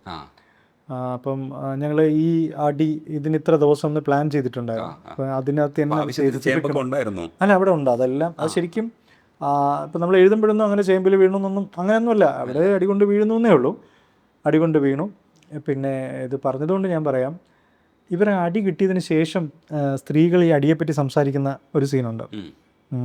പ്ലച്ചെന്ന് കേട്ടോ അമ്മ 5 കിലോ ഒരു അടി 5 കിലോ. ആ പ്രസन्न അമ്പയെ വെച്ചുകൊണ്ട് ആ ചേമ്പും കുഴി ചെന്ന് വീണ്. ശരിക്കും ഇത് ഞങ്ങൾ ഇങ്ങനെ ഇതിന് മുമ്പേ ഷൂട്ട് ചെയ്തതാണ്. ആ പ്രസന്ന നിന്ന് കറങ്ങി ഇങ്ങനെയായിരുന്നു ഡയലോഗ്. പക്ഷേ ഇവിടെ നമുക്ക് ചേമ്പ് വീഴുന്ന കാര്യം ഞങ്ങൾ അപ്പോഴാണ് പ്ലാൻ ചെയ്യുന്നത്. ആദ്യം നമ്മുടെ അടി കൊണ്ട് കറങ്ങുന്നേ ഉള്ളായിരുന്നു. അപ്പം കുറച്ചുകൂടി പിന്നെ അതിൻ്റെ ഇൻറ്റൻസ് ആയിക്കോട്ടെ എന്നാണ് വീഴുന്നത്. ഞങ്ങൾ ഡയറക്റ്റ് ചെയ്യുന്ന സമയത്ത് അത് ഷൂട്ട് ചെയ്യുന്ന സമയത്ത് അങ്ങനെ തീരുമാനിച്ചിട്ട് ശരി വീഴട്ടെ, ഓക്കെ അപ്പോൾ ഒരു വീണു. അപ്പോൾ ഇതിന് മുന്നേ പറഞ്ഞ ഈ പിന്നീട് വരുന്ന സീന് മുന്നേ ഷൂട്ട് ചെയ്ത് പോയി. അപ്പോൾ അത് ഞങ്ങൾ എന്ത് ചെയ്തു, വീണ്ടും റീഷൂട്ട് ചെയ്തു, പാച്ച് ചെയ്തു. പ്രസന്നയിൽ നിന്ന് കറങ്ങി എന്നുള്ളതിന് പകരം പ്രസന്നനും അമ്പിച്ചേച്ചിയും കൂടെ ആ ചേമ്പം കുഴിച്ചെന്ന് വീണ്. അങ്ങനെ ഞങ്ങൾ ആക്കിയാണ്. അപ്പം അത് നമുക്ക് അവിടെ കിട്ടുന്ന സൗകര്യങ്ങൾ എന്താണോ അതെല്ലാം കൂടി ഞങ്ങൾ ഉപയോഗപ്പെടുത്തി എന്നുള്ളതാണ്. അപ്പോൾ അവിടെ വാഴ ഉണ്ടാകുന്നൊന്നും എനിക്കിത് എഴുതുമ്പോൾ അറിയില്ല. അപ്പോൾ വാഴയിൽ അയാളിങ്ങനെ പിന്നെ സുഹൈൽ അഞ്ജലി എന്നൊക്കെ എഴുതുന്നതൊക്കെ അന്നേരം കിട്ടിയ ഐഡിയാസാണ്. അവൻ വാഴ വെട്ടുന്നതും അതൊക്കെ നമ്മൾ ആ ലൊക്കേഷൻ കിട്ടിയപ്പോൾ ആ ലൊക്കേഷൻ അങ്ങനെ ഉപയോഗിക്കാമെന്ന് ചിന്തിച്ചിട്ട് കിട്ടിയ പരിപാടി. എല്ലാവരും നന്നായിട്ട് ചെയ്തിട്ടുണ്ടായിരുന്നു. സിജു ആയിക്കോട്ടെ, നോബി ആയിക്കോട്ടെ, എല്ലാവരും ഒരു എന്താ പറയുക. സിജുവിനും പന്തളംകാരനാണ് സിജു. ട്രിവാൻഡ്രം ശൈലി സംസാരിക്കേണ്ടി വന്നു. അപ്പോൾ സിജുവിന് അത് കുറച്ച് പ്രയാസമായിരുന്നു. ഞങ്ങളിങ്ങനെ അത് പറഞ്ഞ് പഠിപ്പിച്ച തലേ ദിവസം ഞാൻ നാളെ ഷൂട്ട് ചെയ്യാൻ പോകുന്നത് വോയിസ് ഇട്ട് കൊടുക്കും. അപ്പം സിജു അത് കേട്ട് പഠിച്ചിട്ടൊക്കെ വന്ന് അങ്ങനെയൊക്കെയാണ് സിജുവിൻ്റെ കാര്യം. പക്ഷേ ഇതിൻ്റെ ത്രെഡ് എന്ന് പറയുന്നത് എനിക്ക് തോന്നുന്നു നിങ്ങൾ 5 സഞ്ചയനമല്ലേ ആ പടത്തിനകത്ത്, അത് ഷോർട്ട് ഫിലിമിനകത്തും ഇതേ ടോപ്പിക്കാണ് കൈകാര്യം ചെയ്തത്. കോമിക് ആയിട്ട് അത് എങ്ങനെയാണ് ഒരു മരണാതി വീട് എന്ന് പറയുന്നത്. അതെ അതെ അതെ, അവിടെ നിന്നാണ് എനിക്ക് കോൺഫിഡൻസ് കിട്ടുന്നത്. മരണ വീട്ടിലും ചിരി ജനിക്കും, അല്ലെങ്കിൽ മരണം പശ്ചാത്തലമാക്കിയിട്ടും ഒരു തമാശ സിനിമ നമുക്ക് ചെയ്യാൻ പറ്റും, എന്നാൽ മരണത്തോട് അനാദരവ് കാണിക്കാതെ. അതിൻ്റെ കോൺഫിഡൻസ് കിട്ടുന്നത് 5 സഞ്ചയനം ചെയ്തപ്പോഴാണ്. അത് കണ്ടിട്ട് ഒരുപാട് പേര് രസമുണ്ടടാ എന്ന് പറഞ്ഞതിൽ നിന്നാണ്. അതുപോലെ തന്നെ ഞങ്ങളുടെ ഈ ശൈലി, തോന്നിക്കൽ ശൈലി സിനിമയിൽ ഉപയോഗിക്കാം, ആ ഒരു കോൺഫിഡൻസ് കിട്ടുന്നത് എനിക്ക് അവിടെ നിന്നാണ്. കാരണം അത് കണ്ടിട്ട് കോഴിക്കോടും കാസർഗോഡും കണ്ണൂരും ഒക്കെ ഉള്ളവർ വിളിച്ചിട്ട് പറഞ്ഞു ഭയങ്കര രസമുണ്ട് നിങ്ങളുടെ ശൈലി കേൾക്കാൻ. അപ്പോൾ ഞാൻ ചോദിച്ചു നിങ്ങൾക്ക് മനസ്സിലാവും? ഞങ്ങൾക്കൊക്കെ മനസ്സിലാക്കാൻ എന്താ പ്രയാസം, മലയാളമല്ലേ നിങ്ങൾ പറയുന്നത്, ആ ശൈലി കേൾക്കാൻ രസമാണ്. അപ്പോൾ അതൊരു ഭയങ്കര വലിയൊരു കോൺഫിഡൻസ് ആയിരുന്നു. തോന്നിക്കലായതുകൊണ്ടാണ് ഈ പറഞ്ഞതുപോലെ നമ്മൾ മുമ്പ് സംസാരിക്കുമ്പോൾ പറഞ്ഞിരുന്നു ആശാന്റെ ലീലയും നളിനിയും ഒക്കെ അതിലെ ക്യാരക്ടേഴ്സ് ആയത്. ആറ്റിങ്ങ താമസിക്കുന്ന നളിനിയും ലീല അവിടെ തോന്നിക്കൽ പിന്നെ ആ പേരിലുള്ള ഒരുപാട് പേര് ഉണ്ട്. അപ്പോൾ അങ്ങനെ പിന്നെ അതെടുത്ത് വെച്ചതാണ്. പക്ഷെ അത് വെക്കുമ്പോൾ അത് ആശാന്റെ ലീലയും നളിനിയും ആകുമ്പോൾ അതിനൊരു ഇമ്പോർട്ടൻസ് കൂടുതലുണ്ട്. തോന്നിക്കൽ പറയുന്ന തോന്നിക്കൽ നടക്കുന്ന ഒരു കഥയിൽ. അതുമല്ല അതിനകത്ത് വായനയിൽ ഒരു അന്ധവിശ്വാസത്തിൻ്റെ ചില എലമെൻറ്റ്സ് എങ്ങനെയാണ് ബുദ്ധിമുട്ടിക്കുന്നത് എന്നുള്ളതാണ് ഇതിനകത്തൊരു നറേറ്റീവ് ആയിട്ടുള്ളൊരു സാധനം. അത് പക്ഷേ ആൾക്കാരെ ബുദ്ധിമുട്ടിക്കാതെ തന്നെ സർക്കാസ്റ്റിക് ആയിട്ട് പറയുന്നത് കൊണ്ട് വേണമെന്നുള്ളവർക്ക് വിമർശനമായിട്ട് എടുക്കാം, അല്ലാത്തവർക്ക് ഇത് സ്കിപ്പ് ചെയ്ത് പോകാം, അവർക്കും കൂടെ വന്നിരുന്ന് ചിരിക്കാം. അതിൻ്റെ ഒരു ലാഘവത്വം ഉണ്ട്. പക്ഷേ ഈ നളിനിയും ലീലയൊക്കെ വെക്കുമ്പോൾ കുറച്ചുകൂടെ ഇമ്പോർട്ടൻസ് ഉണ്ട്. കാരണം ഒരു നവോത്ഥാന സംവിധാനത്തിലെ ആശാനെ നമുക്ക് അറിയുന്നതാണ്. അപ്പോൾ ആ ആശാന്റെ നളിനിയും ലീലയെ കൊണ്ടുവെക്കുമ്പോൾ നിങ്ങളൊരു ബുദ്ധിജീവിയാണ് അല്ലേ? അല്ല, അത് രജനീഷ് ആ ആസ്പെക്റ്റിൽ അതിനെ കണ്ടതുകൊണ്ടാണ്. ആശാൻ സ്മാരകത്തിൻ്റെ എൻ്റെ സഹോദരി വരച്ച പടവും സിനിമയിൽ ഒരു ഫ്രെയിമിൽ വരുന്നുണ്ട്. പുള്ളിക്കാരി പേന കൊണ്ട് ഇങ്ങനെ ഡോട്ടിട്ട് വരച്ചൊരു പടം വരുന്നുണ്ട്. എനിക്ക് തോന്നുന്നു സുഹൈൽ, പിന്നെ അതായത് സിജു സന്നിയുടെ ക്യാരക്ടർ വെള്ളം കൊണ്ട് അകത്തോട്ട് വരുമല്ലോ, അവിടെ ചെവിൻ്റെ സൈഡിൽ തൂക്കിയിട്ടുണ്ട്. അത് കുമാരനാശ സ്മാരകത്തിൻ്റെ പടമാണ്. അത് തോന്നിക്കലത്തെ പല വീട്ടിലും അങ്ങനെയുള്ള ആശാന്റെ എന്തെങ്കിലുമൊക്കെ ആശാൻ സ്മാരകമായിട്ട് ബന്ധപ്പെട്ട എന്തെങ്കിലും സംഗതികൾ ഉണ്ടാവും. അപ്പോൾ അതൊക്കെ വെറുതെ കുട്ടികൾ റെഫറൻസ് ആക്കി വരും. വീഡിയോ വരട്ടെ. അത് ഇനി OTT-ലൊക്കെ വന്നിട്ടായിരിക്കും അത്തരം പരിപാടികൾ നമ്മുടെ തെറ്റുകളൊക്കെ കണ്ടുപിടിക്കും. അതെ അതെ, നിങ്ങൾക്കറിയാമോടേ. അതൊക്കെ അതിൻ്റെ ഭാഗമായിട്ട് വന്നോട്ടെ. ശരിക്കും ഈ സിനിമയിലേക്ക് വന്നത് ഒരു ഷോർട്ട് ടൈം പീരീഡിലാണ്. 2020 ശരിക്കുള്ള ജോലി വക്കീലായിരുന്നു, പ്രാക്ടീസ് ചെയ്യായിരുന്നു. ആ സമയത്താണ് ഇങ്ങോട്ട് ടിസ്റ്റ് അടിച്ചത്. ആ കഥ പറയൂ, കേൾക്കട്ടെ. അതെ, ഹൈസ്കൂളിലൊക്കെ പഠിക്കുന്ന സമയത്ത് തന്നെ സിനിമ കണ്ടിട്ട് സിനിമയോട് ഇഷ്ടം വന്നിട്ട് ഞാനിങ്ങനെ എൻ്റെ സുഹൃത്തുക്കളുടെ അടുത്തൊക്കെ പറയുമായിരുന്നു, എടാ നമുക്ക് സിനിമയിലെത്തണം. അപ്പോൾ സിനിമയിൽ എന്ത് ചെയ്യണമെന്നൊന്നും അറിയില്ല, എങ്ങനെയാണ് സിനിമയിലെത്തുന്നത്, ഇതെവിടെയാണ് ഷൂട്ട് നടക്കുന്നത്, ഇതൊന്നും അറിയില്ല. ഇവർ ഇങ്ങനെ പറയാം, എടാ ഇന്നടത്തൊരു ഷൂട്ട് നടക്കുന്നു എന്ന് കേട്ടു എന്നൊക്കെ ഇങ്ങനെ പറയും. ഇപ്പോൾ എൻ്റെ വിചാരം ടി വിയിൽ വരുന്ന സിനിമകൾ ഒരാഴ്ച മുന്നേ ഷൂട്ട് ചെയ്താണെന്നൊക്കെ അങ്ങനെ വരെ ഞാൻ തെറ്റിദ്ധരിച്ചിരുന്ന സമയമൊക്കെ ഉണ്ടായിരുന്നു. ഇതിനെപ്പറ്റി ഒന്നും അറിയില്ലായിരുന്നു. പിന്നെ ഹൈസ്കൂളിലൊക്കെ വന്ന് ഇങ്ങനെ സിനിമകളൊക്കെ കണ്ടു തുടങ്ങിയപ്പോഴേക്കും ഞാൻ മനസ്സിലാക്കിയൊരു കാര്യം, എഴുതാം, അതാകുമ്പോൾ വലിയ പ്രശ്നമില്ലല്ലോ, നമുക്ക് പേനയും പേപ്പറും മതിയല്ലോ, സിനിമ എഴുതി നോക്കാം. അങ്ങനെ ഇങ്ങനെ പൊട്ടക്കഥകളൊക്കെ എഴുതി നോക്കുന്ന പരിപാടിയൊക്കെ ഉണ്ടായിരുന്നു. പിന്നെ ഞാൻ പിന്നെ ജംഗ്ഷനിൽ എൻ്റെ കൂട്ടുകാരെ കൂടെയൊക്കെ ഇരിക്കുമ്പോഴേ ആരെങ്കിലുമൊക്കെ വെച്ച് നുണക്കഥകളൊക്കെ ഉണ്ടാക്കി ഇങ്ങനെ പറയും. അപ്പോൾ അതിനൊക്കെ ഭയങ്കര സ്വീകാര്യതയാണ്. അത് എല്ലാവരും ചിരിക്കും. ചിലതൊക്കെ സിനിമയിലൊക്കെ വന്നിട്ടുണ്ട്.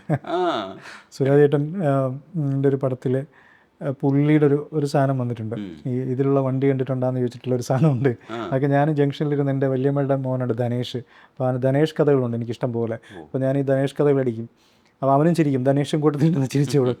അപ്പോൾ എനിക്ക് തോന്നി എനിക്കിങ്ങനെ ഈ തമാശ പറഞ്ഞ് ഫലിപ്പിക്കാൻ എന്തോ പറ്റുന്നുണ്ട്, അങ്ങനെയൊക്കെയുള്ളൊരു കോൺഫിഡൻസ് ഉണ്ടായിരുന്നു. പിന്നെ പഠിക്കുന്ന സ്ഥലങ്ങളിലെല്ലാം തന്നെ സിനിമ ഇഷ്ടപ്പെടുന്നവരുടെ ഒരു ചെറിയ കൂട്ടായ്മ, ഐ മീൻ നമ്മൾ തമ്മിൽ എപ്പോഴും സിനിമ സംസാരിക്കുന്ന അങ്ങനെയൊക്കെയുള്ളൊരു പരിപാടി ഉണ്ടായിരുന്നു. പിന്നെ ജീവിതത്തിൽ പല ഘട്ടങ്ങളിലൂടെ പല പല പല പല ജോലികൾ ചെയ്ത് ഒടുക്കം വക്കീലായി. ആ പണി ചെയ്തപ്പോഴാണ് കോവിഡ് വന്നിട്ട് ലോക്ക്ഡൗൺ ആവുന്നത്. അപ്പോൾ വേറെ ഒന്നും ചെയ്യാനില്ല. അപ്പം ഞാൻ വിചാരിച്ചു ഓക്കെ, പഴയ ആഗ്രഹം ഒന്ന് പൊടി തട്ടിയെടുത്ത് നോക്കിയാലോ. അപ്പോഴും ഞാൻ ഈ തിരക്കഥ എഴുതുന്നുണ്ട് കേട്ടോ, അതൊന്നും ഞാൻ വിട്ടിട്ടില്ല. ഈ സമയത്ത് ഞാനിങ്ങനെ കുനുകുനയൊക്കെ എഴുതി വെക്കും. വീട്ടിലമ്മ എപ്പോഴും പറയും നിനക്ക് മൊത്തം എത്ര തിരക്കഥ എന്നൊക്കെ ചോദിക്കും. അപ്പം ഇത് കോവിഡ് പാൻഡമിക്കിൻ്റെ ടൈം വന്ന് ലോക്ക്ഡൗൺ ആയപ്പോഴേക്കും നമുക്ക് വേറെ ഒന്നും ചെയ്യാനില്ലല്ലോ. അപ്പം ഞാൻ യൂട്യൂബ് എടുത്തിട്ട് സിനിമയുടെ ടെക്നിക്കൽ വശങ്ങളൊക്കെ പഠിച്ചു. അപ്പം ഞങ്ങളുടെ അവിടെ തന്നെ ഷോർട്ട് ഫിലിംസ് ചെയ്യുന്ന കുറേ സംഘങ്ങളുണ്ടായിരുന്നു. അതിൽ ഒരു സംഘത്തിൻ്റെ നേതാവായിരുന്നു സജി സബാന. അപ്പം ഞാൻ പോയി പുള്ളിയെ അസിസ്റ്റ് ചെയ്തു. അപ്പോൾ പുള്ളി എൻ്റെ താല്പര്യം കണ്ടിട്ട് എനിക്ക് വളരെ കൂടുതലായിട്ട്, സജിക്ക് ഇതിൻ്റെ ടെക്നിക്കലി വളരെ സൗണ്ടായിട്ടുള്ളൊരു മനുഷ്യനാണ്. അപ്പം ടെക്നിക്കൽ കാര്യങ്ങളൊക്കെ എങ്ങനെയാണെന്നൊക്കെ സജിയാണ് എനിക്ക് ശരിക്കും പറഞ്ഞു തരുന്നത്. എന്നിട്ടാണ് അഞ്ചിൻ്റെ സഞ്ചയനത്തിലേക്ക് വരുന്നത്. അപ്പോൾ അത് ഒരുവിധം ഒരു അപ്രീസിയേഷൻ കിട്ടുന്ന സാഹചര്യത്തിലോട്ട് എത്തിയപ്പോൾ ഞാൻ വിചാരിച്ചു കൊള്ളാം. അപ്പോൾ പലരും വിളിച്ചിട്ട് തിരക്കഥയുണ്ടോ നിങ്ങളുടെ അടുത്ത് എന്നൊക്കെ ചോദിച്ചു തുടങ്ങി. അപ്പോൾ എനിക്ക് കുറച്ചുകൂടി, പക്ഷേ അപ്പോഴും എൻ്റെ ഒരു പ്രശ്നം എന്ന് പറഞ്ഞാൽ ഞാൻ എഴുതുമ്പോൾ സാധാരണ നമ്മൾ കാണുന്ന മാതിരി ഒരു സിനിമ ആവുന്നില്ല.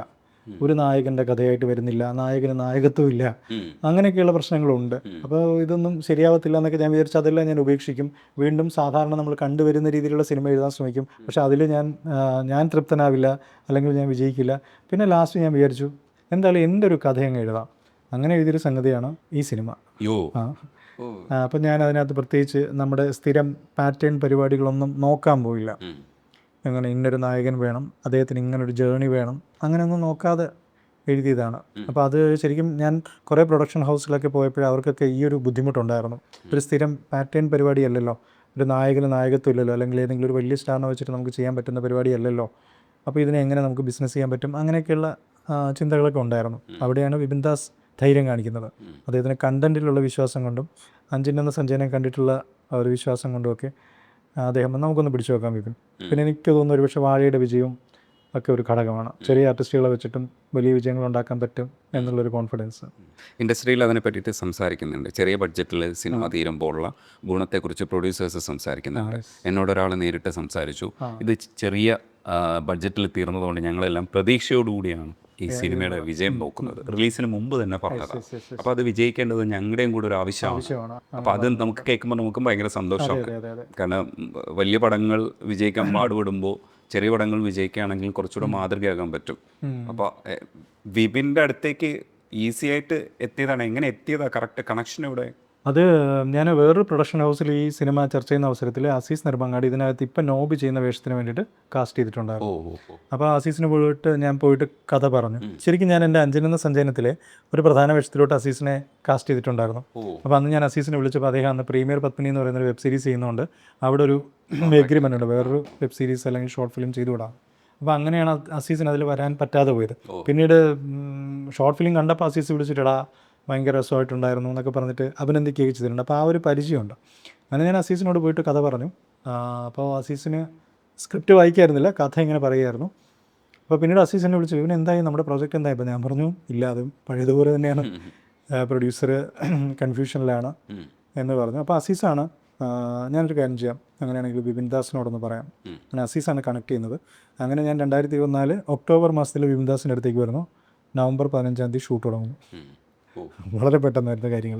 ഇത്ര പെട്ടെന്ന് ഒരാൾ സിനിമാക്കാരനാവുന്ന ഞങ്ങൾ കണ്ടിട്ടില്ല. അത്രയും വേഗത്തിലാണായത്. ഞാൻ പക്ഷേ ഡെയിലി ഇതിൻ്റെ പിന്നാലെ ആയിരുന്നു കേട്ടോ. ഞാൻ ഈ പറഞ്ഞ 2020 ഷോർട്ട് ഫിലിം ചെയ്ത് അന്ന് മുതൽ ഇന്ന് വരെയും ഇതിൻ്റെ പിന്നാലെ എല്ലാ ദിവസവും വേറൊരു പണിയില്ലാതെ വക്കീൽ പണിയൊക്കെ അങ്ങ് മാറ്റി വെച്ച് ഫയലുകളെല്ലാം കൂട്ടുകാരെയൊക്കെ ഏൽപ്പിച്ച് എൻ്റെ പാർട്ണർ വീട്ടുകാരൊക്കെ സപ്പോർട്ട് ചെയ്തതിൻ്റെ അടിസ്ഥാനത്തിൽ ഫുൾ ഇതിൻ്റെ എല്ലാ ദിവസവും എന്തെങ്കിലും ഒരു കാര്യം ചെയ്യും ഈ പ്രോജക്റ്റ് ഓൺ ആവുന്നതിന്. അല്ലെങ്കിൽ എനിക്ക് കിടന്ന് ഉറങ്ങാൻ പറ്റില്ല. അറ്റ്ലീസ്റ്റ് ഒരു പ്രൊഡ്യൂസറുടെ നമ്പർ ഒപ്പിക്കെങ്കിലും ചെയ്യും, അപ്പോൾ സമാധാനമാണ്. അല്ലെങ്കിൽ ജസ്റ്റ് ഒരു കോളെങ്കിലും ചെയ്യും, അത് വിജയിച്ചില്ലെങ്കിൽ കൂടിയും. ഞങ്ങളൊന്നും ജോലി ചെയ്തിട്ടില്ല കേട്ടോ. ജോലി ചെയ്യുമ്പോൾ അതിന് ഇതേപോലത്തെ റിസൾട്ട് ഉണ്ടാവട്ടെ. വീട്ടിലുള്ളവരെ കുറിച്ച് കൂടെ പറയും. ആയുർവേദ ഡിപ്പാർട്ട്മെൻറ്റിൽ ഫാർമസിസ്റ്റാണ്, തിരുവല്ലാമലയിലാണ് ജോലി ചെയ്യുന്നത്. അപ്പോൾ അതുകൊണ്ട് മകളും അവിടെയാണ്. നെയ്യാറ്റിങ്കര സ്വദേശിനിയാണ്. എൻ്റെ സ്ഥലം തോന്നിക്കൽ. എനിക്കൊരു സഹോദരി, പിന്നെ അമ്മ, സഹോദരി, അളിയൻ, സഹോദരിക്ക് 2 ആൺകുട്ടികൾ, എനിക്കൊരു മകളിപ്പോൾ 6ാം സ്റ്റാൻഡേർഡിൽ പഠിക്കുന്നു. തോന്നിക്കലാണെന്ന് പറഞ്ഞതുകൊണ്ട് ചില ചോദ്യങ്ങൾ അങ്ങനെ ചോദിക്കാതിരിക്കാൻ വയ്യ. ഈ അന്ധവിശ്വാസങ്ങളെ അനാചാരങ്ങളെയൊക്കെ മാറ്റി നിർത്താൻ വേണ്ടിയിട്ട് നവോത്ഥാന പ്രസ്ഥാനങ്ങളുടെ തുടർച്ചയാണ് ഈ ആശാനും അതിൻ്റെ ഭാഗമാണ്.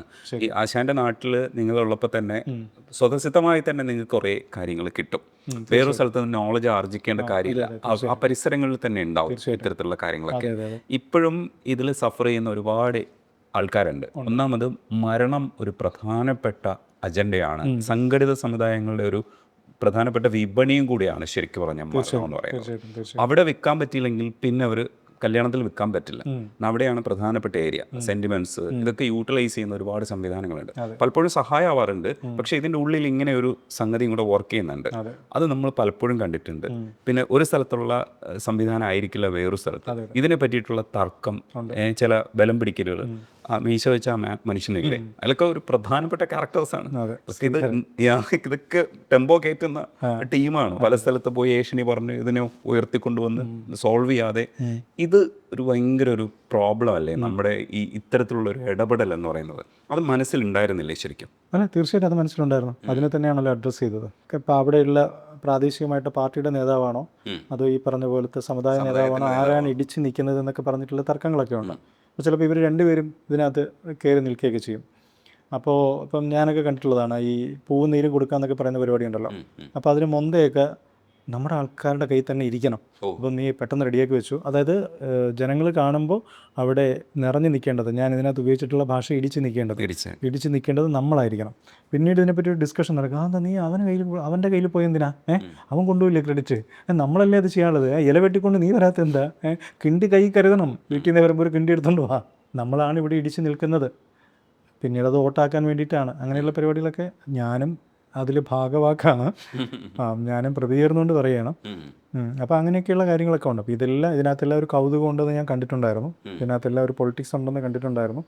എൻ്റെ ഒരു സുഹൃത്ത് പറഞ്ഞ തോന്നിക്കൽ പഞ്ചായത്തിൽ ഓരോ അരമണിയും പറയിക്കൊണ്ട് പോയിട്ടാണ് നീ സിനിമ ചെയ്തതെന്ന്. അതെ, അവിടുത്തെ അനുഭവങ്ങളും ഡയലോഗ്സും. തീർച്ചയായും ഡയലോഗ്സും. എന്നോട് സംസാരിക്കുന്ന സമയത്ത് ഈ സിനിമയിലേക്ക് എത്തിയ കഥ പറയുമ്പോൾ ഒരു കഥ ഞാൻ നില്ല് പിന്നെ പറയാമെന്ന് പറഞ്ഞു.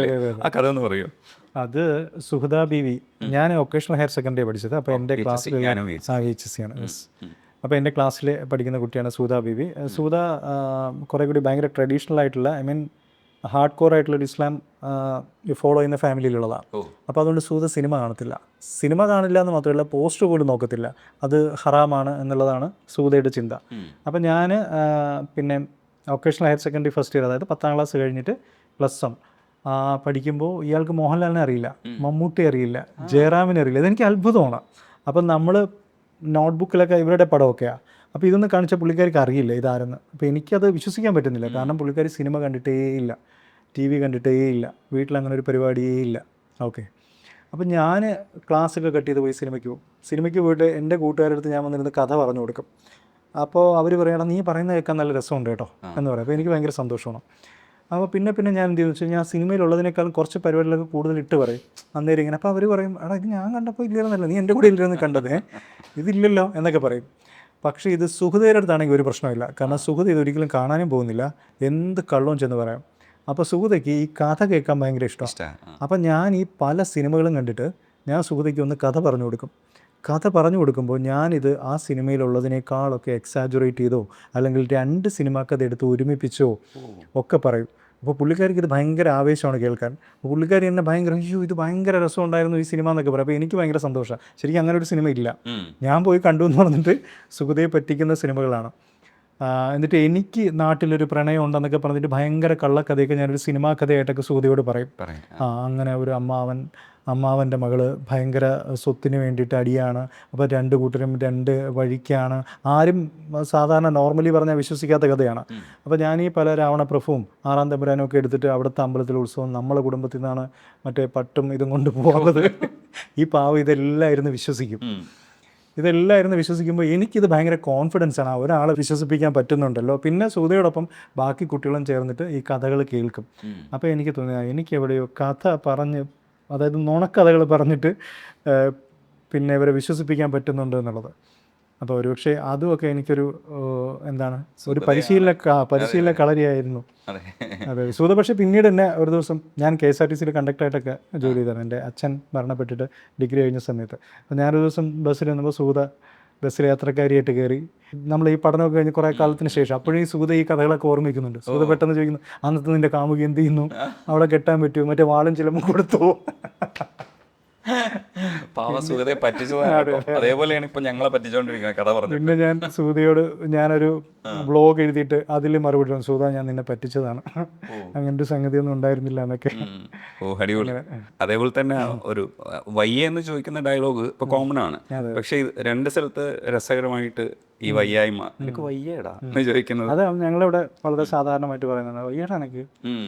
അതേപോലെ നാഗസൈരന്ധ്രിയെ കൊണ്ടുവന്നില്ലേ, അത് ഇടയ്ക്കൊക്കെ നമ്മളെ സിനിമകൾ 2-3 ഉപയോഗിച്ചു. പക്ഷെ ഇതിലും എഫക്റ്റീവ് ആയിരുന്നു. ആ സ്പേസിൽ അയാൾ ആ ഡയലോഗ് പറഞ്ഞു തുടങ്ങിയപ്പോഴത്തന്നെ ഞങ്ങൾ ചിരിച്ചു തുടങ്ങി. പക്ഷെ ചിലർക്കൊക്കെ ചിലപ്പോൾ കത്തില്ല. പക്ഷെ അങ്ങനെ ഒരു പ്രശ്നമുണ്ട് ചില സ്ഥലങ്ങളിൽ. നമ്മൾ ഇത് അതെങ്ങനെ കമ്മ്യൂണിക്കേറ്റ് തൊട്ട് മുന്നേയുള്ള ഡയലോഗ് അങ്ങനെ കത്തിയിട്ടില്ല. അഴുക്കപ്പെണ്ണ് അഴിക്കുന്നത് വെറും ഒഴുക തന്തയേക്കാ മോശം എന്ന് പറയുന്നൊരു സംഗതി ഉണ്ട്. അതങ്ങനെ വിജയിച്ചിട്ടില്ല. പക്ഷേ ഇപ്പുറത്ത് വന്നിട്ട് അയ്യോ പോവല്ലേ വിജയിച്ചിട്ടുണ്ട്. ശരിക്കും എനിക്കിങ്ങനെ ഒരു വെർബൽ കോമഡികൾ വേണം എന്ന് അങ്ങനെ ഒരു ആഗ്രഹമോ താല്പര്യമോ അല്ലെങ്കിൽ അതിനെ പ്രോത്സാഹിപ്പിക്കാനുള്ള മനസ്സും ഇല്ലാത്ത ആളാണ് ഞാൻ. ഐ മീൻ ആ ഒരു സാഹചര്യത്തിൽ അവരെന്താണോ പറയുന്നത് അതിൽ നിന്ന് തമാശ ഉണ്ടാക്കുക എന്നുള്ളതാണ് ഞാൻ ആഗ്രഹിക്കുന്നത്. പക്ഷേ സിനിമയിൽ നമുക്കതിനെ കൊമേഴ്സിൽ വിജയിപ്പിക്കണം. അപ്പോൾ തമാശ എവിടെയൊക്കെ പൊട്ടും അവിടെയെല്ലാം നമുക്ക് പുട്ടിൻ്റെ പീര പോലെ തമാശ ചേർക്കണം എന്നൊക്കെയുള്ള ആഗ്രഹത്തിൽ ചേർത്ത് നോക്കിയതാണ്. അപ്പോൾ അത് ഈ ഒരു സാധനം കുഴപ്പമില്ലാതെ അങ്ങ് പോയി. ജോമോൻ അത് നന്നായിട്ട് പ്രസൻറ്റ് ചെയ്തുകൊണ്ടും ഡബും അത് ഏതാണ്ട് ആ ഒരു മീറ്ററൊക്കെ പിടിച്ച് ചെയ്തുകൊണ്ടും അത് നന്നായിട്ട് വന്നു. ജോമോൻ ജ്യോതിറിന്റെ കോസ്റ്റ്യൂം എടുത്തു പറയേണ്ടതാ. മഞ്ഞയും ചുവപ്പും ഉള്ള സാധനം. അത് ശരിക്കും ബംഗാളിയാണെന്ന് പറഞ്ഞപ്പോഴാണ് നമ്മൾ ആ കോസ്റ്റ്യൂം ചിന്തിച്ചത്. അയ്യോ ശരിയാണല്ലോ. അതിൻ്റെ ക്രെഡിറ്റ് പിന്നെ കോസ്റ്റ്യൂം ഡിസൈനറായിട്ടുള്ള അശ്വതിക്ക് തന്നെയാണ്. അപ്പോൾ അശ്വതിയാണത് ഇങ്ങനെ ഒരു പരിപാടി പിടിക്കാം എന്ന് തീരുമാനിച്ചത്. അപ്പോൾ എനിക്കത് ഇട്ട് കണ്ടപ്പോൾ ഭയങ്കര രസമായിട്ട് തോന്നി. അപ്പോഴും കൺവിൻസ്ഡ് ആയി. അതുവരെ നമ്മളത് ശ്രദ്ധിച്ചില്ല കേട്ടോ, കോസ്റ്റ്യൂം ശ്രദ്ധിച്ചില്ല. പക്ഷേ ഡയലോഗ് വന്നു കഴിഞ്ഞപ്പോഴാണ് കൊള്ളാലോ, കറക്റ്റ് ബംഗാളിൻ്റെ തീം കറക്റ്റ് ആവുന്നുണ്ടല്ലോ. അതുപോലെ മരണ വീട്ടിൽ തീരെ ഓക്വേർഡ് ആയിട്ടുള്ളൊരു ഷർട്ടുമായിട്ടാണ് സുഹൈൽ വരുന്നത്. അങ്ങനത്തെ ഒരു സംഗതി. പക്ഷേ രസമായിരുന്നു കേട്ടോ പരിപാടികളൊക്കെ. ഈ മനസ്സിൽ ഈ തമാശ സിനിമകൾ തന്നെയാണ് ഉള്ളത്. മനസ്സിൽ തമാശ സിനിമ എന്ന് പറഞ്ഞു കഴിഞ്ഞാൽ സ്ലാപ്റ്റിക് തമാശ എന്നുള്ളതല്ല. അതുപോലെ ഈ വെർബൽ ഹ്യൂമറും എനിക്ക് സിറ്റുവേഷണൽ ഹ്യൂമറിനോടാണ് കുറച്ചൊരു ഇഷ്ടം എന്ന് തോന്നിയിട്ടുണ്ട്. എന്ന് വെച്ചാൽ മറ്റേതായിട്ട് ചിരിക്കാത്ത ആളെന്നല്ല ഞാൻ പറയുന്നത്, എങ്കിലും ചില സിറ്റുവേഷണൽ ഹ്യൂമറൊക്കെ എനിക്ക് ഭയങ്കര രസമായിട്ട് തോന്നുന്നു. നമ്മളൊരു സാധനം ചെയ്യുമ്പോൾ ഇങ്ങനെ ചെയ്യണം. ഞാൻ ശരിക്കും പരീക്ഷിച്ചത് അല്ലെങ്കിൽ ചെയ്യാൻ ആഗ്രഹിച്ചത് ഒരു റിയലിസ്റ്റിക് മീറ്ററിൽ നിന്നുകൊണ്ട് ഒരു സിനിമാറ്റിക് ആയിട്ടുള്ളൊരു സംഗതി ഇങ്ങനെ പറയാം. ഇതിനകത്ത് ഭയങ്കര ഡ്രമാറ്റിക് ആയിട്ടുള്ള കാര്യങ്ങളാണ് നടക്കുന്നത് മരണ വീട്ടിൽ. സാധാരണ ഒരു മരണ വീട്ടിൽ നടക്കാത്ത സംഗതികളൊക്കെ ഇതിനകത്ത് നടന്നു പോകുന്നുണ്ട്. എസ്പെഷ്യലി സുഹൈലിൻ്റെതും ശക്തിയുടേതും. അങ്ങനെ ഒരു ഗ്രാമപ്രദേശത്ത് അങ്ങനെ തെറ്റായിട്ട് വേറൊരാളിനെ പിടിച്ച് ബംഗാളിയാക്കി അങ്ങനത്തെ ഒരു പരിപാടിയൊന്നും സാധാരണഗതിയിൽ ഭയങ്കര ഡ്രാമ വരുന്ന സംഗതിയാണ്. അപ്പോൾ അതിനെ എങ്ങനെ റിയലിസ്റ്റിക് ആക്കാം, എങ്ങനെ വളരെ സ്വാഭാവിക ഡയലോഗിലൂടെയും അതിനൊക്കെ ഒരു റീസൺ കൊടുത്തുകൊണ്ട് ഇവനെ സംശയിക്കുന്നതിന് അല്ലെങ്കിൽ അവൻ പെട്ടുപോകുന്നതിനൊക്കെ ഒരു റീസൺ കൊടുത്തുകൊണ്ട് എങ്ങനെ ചെയ്യാം എന്നൊക്കെയുള്ള ആലോചന ഉണ്ടായിരുന്നു. അപ്പോൾ ഞാൻ അതിനൊരു റിയലിസ്റ്റിക് സിനിമ ഒരു സിനിമാറ്റിക് വേയിൽ അല്ലെങ്കിൽ സിനിമാറ്റിക് ചേരുവകൾ ചേർത്ത് എങ്ങനെ അവതരിപ്പിക്കാം എന്നൊക്കെയുള്ള ആഗ്രഹവും ആലോചനയും ശ്രമമൊക്കെ ഉണ്ടായിരുന്നു ഇതിൻ്റെ പിന്നിൽ. പിന്നെ ബാൻഡ് മേളം എനിക്ക് തോന്നുന്നു ഈ സിനിമയെ കുറച്ചുകൂടെ സജീവമാക്കുന്നതിൽ ബാൻഡ് മേളം അത് കേൾക്കുമ്പോൾ ഉണ്ടല്ലോ, അത് നമുക്ക് വീട്ടിലും പിള്ളേർ സിനിമ കാണുന്നുണ്ടായിരുന്നു. അപ്പോൾ പിള്ളേർ എൻജോയ് ചെയ്യുന്നതിൻ്റെ ഒരു കാരണം എന്ന് പറയുന്നത് ഇടയ്ക്കിടയ്ക്ക് ഈ ബാൻഡ് മേളം വരുമ്പോൾ കേൾക്കുമ്പോൾ പിള്ളേരും കുറച്ചുകൂടെ ഇങ്ങനെ ഇതിലേക്ക് ഇൻവോൾവ് ആവുന്നുണ്ട്. നമ്മളും സത്യത്തിൽ ആ ബാൻഡ് മേളം ആ മരണ വീടാണെങ്കിൽ പോലും കേൾക്കാൻ ആഗ്രഹിച്ചിട്ടുണ്ട്. ഒരു പക്ഷേ മരണത്തിൻ്റെ ആ ബുദ്ധിമുട്ടുകളിൽ നിന്ന് നമ്മൾ ഒഴിവാകാൻ വേണ്ടി നമ്മുടെ മനസ്സ് ആഗ്രഹിക്കുമല്ലോ. അപ്പം ഇപ്പുറത്തെ സൈഡിൽ ബാൻഡ് വെക്കുന്നുണ്ട്. ചില സ്ഥലങ്ങളിൽ നമ്മൾ ദേഷ്യം വരുന്നുണ്ട്, കാരണം പിള്ളേരത് ചെയ്യുന്നതാണ് നമുക്ക് അനുകൂലമല്ല, ഡിസ്റ്റർബ്ഡ് ആണ്. പക്ഷെ എങ്കിലും ആ ബാൻഡ് മേളത്തിനെ ഇടയ്ക്കൊക്കെ നമ്മൾ ആസ്വദിക്കുന്നുണ്ട്. അപ്പുറത്ത് ഡിസ്റ്റർബിംഗ് ആയിട്ടുള്ള പിള്ളേർ ചെയ്യുമ്പോഴും ആസ്വദിക്കുന്നുണ്ട്. എനിക്ക് തോന്നുന്നു അത് ഭയങ്കര രസമായിട്ട് വന്നിട്ടുണ്ട്. ഇതിൻ്റെ ഒരു കോൺട്രാസ്റ്റ് ഇല്ലേ, തിയേറ്ററിൽ ഇരിക്കുന്ന നമ്മൾ ക്യാരക്ടേഴ്സുമായിട്ട് സാത്മ്യത്തിലെത്തുന്ന നമ്മൾ, പക്ഷെ ആ നമ്മൾ തന്നെ ഈ സിറ്റുവേഷനിൽ നിന്ന് രക്ഷപ്പെടാൻ ശ്രമിക്കുന്നുണ്ട്. അത് ഒരു എന്താ പറയുക, അതാണെന്ന് തോന്നുന്നു, അതാണ് സിനിമ. ഇല്ലെങ്കിൽ അതാണ് ഒരു മാജിക്.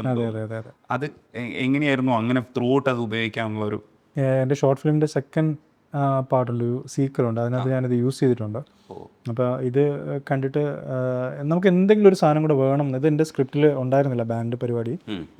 ഞാൻ വിപിൻദാസ് കോവിനോട് ആദ്യം പറയുമ്പോൾ അപ്പോൾ പുള്ളി പറയും എന്തെങ്കിലും ഒരു പരിപാടി കൂടെ നമുക്ക് അതിനടുത്ത് വേണം. അപ്പോൾ ഞാൻ ചോദിച്ചു അപ്പോൾ നമുക്ക് ആ ബാൻഡ് പരിപാടി ഇങ്ങോട്ട് വെച്ചാലോ. അപ്പോൾ പുള്ളി പെട്ടെന്ന് കൺവിൻസിങ് ആയി. അപ്പോൾ എനിക്ക് ചില കൺഫ്യൂഷൻസ് ഉണ്ട്. കാരണം ഇവർ തൊട്ടപ്പുറത്ത് മരണം നടന്നു കഴിഞ്ഞാൽ ഇവിടെ പിന്നെ ബാൻഡ് വായിക്കില്ല, സാധാരണ രീതിയിൽ നിർത്തി കൊടുക്കും. അപ്പോൾ വായിക്കാൻ എന്തെങ്കിലും റീസൺ കൊടുക്കണം. അപ്പോൾ അതാണ് ഞാൻ ആ പയ്യനെ കൊണ്ട് പറയിച്ചത്. എന്നാൽ ഇപ്പോൾ ആശുപത്രിയിൽ നിന്നല്ലേ പറഞ്ഞത്, ബോഡി കൊണ്ടുവരുമ്പോൾ നമ്മൾ നിർത്തിക്കോളാം. ഇത് അങ്ങനെ പറയിപ്പിച്ചത് അതിനാണ്. അപ്പോൾ അതിനൊരു റീസൺ നമ്മൾ കൊടുക്കണമല്ലോ. അപ്പോൾ പിന്നെ അവർ വായിക്കുന്നതിന് കുഴപ്പമില്ല, ബോഡി കൊണ്ടുവരുമ്പോൾ അവരെ നിർത്തും. പക്ഷേ ബോഡി കൊണ്ടുവരുമ്പോഴേക്കും അവൻ്റെ അച്ഛൻ അടി കിട്ടും. അപ്പോൾ പിന്നെ അവന് പിന്നെ ധൈര്യമായിട്ട് വായിക്കാവുന്ന അവസ്ഥയാവും. അമ്മമാർക്ക് വൈകുന്നേരം പ്രോഗ്രാം ഉണ്ട്, ഇതുവരെ ഇതൊന്നും സെറ്റായില്ല എന്നൊക്കെ അവർ പറയുന്നുണ്ട്. ഭയങ്കര ഗുണമായിട്ട് തോന്നുന്നൊരു സംഗതി. ബാക്ക്ഗ്രൗണ്ട് സ്കോർ ചെയ്യുമ്പോൾ നമുക്ക് ആംബിയൻസ് ആയിട്ട് ബാൻഡ് കേൾക്കുന്നുണ്ട്, അതിനെ എങ്ങനെ നമുക്ക് BGM ആയിട്ട് കൊണ്ടുവരാം എന്നതിൽ അങ്കിത് മേനോനും അദ്ദേഹത്തിൻ്റെ ടീമും വളരെ കാര്യമായിട്ട് ആലോചിക്കും. അതിന് പറ്റുന്ന പാട്ട് അവർ വായിക്കുന്നതായിട്ട് പ്ലേ ചെയ്യും. അതിന് വേണ്ടുന്ന അതാത് സമയങ്ങളിൽ ഇവിടെ ബാക്ക്ഗ്രൗണ്ട് സ്കോറായിട്ട് കൊണ്ടുവരികയും അങ്ങനെ ഒരു പരീക്ഷണം നടത്തിയിട്ടുണ്ട്.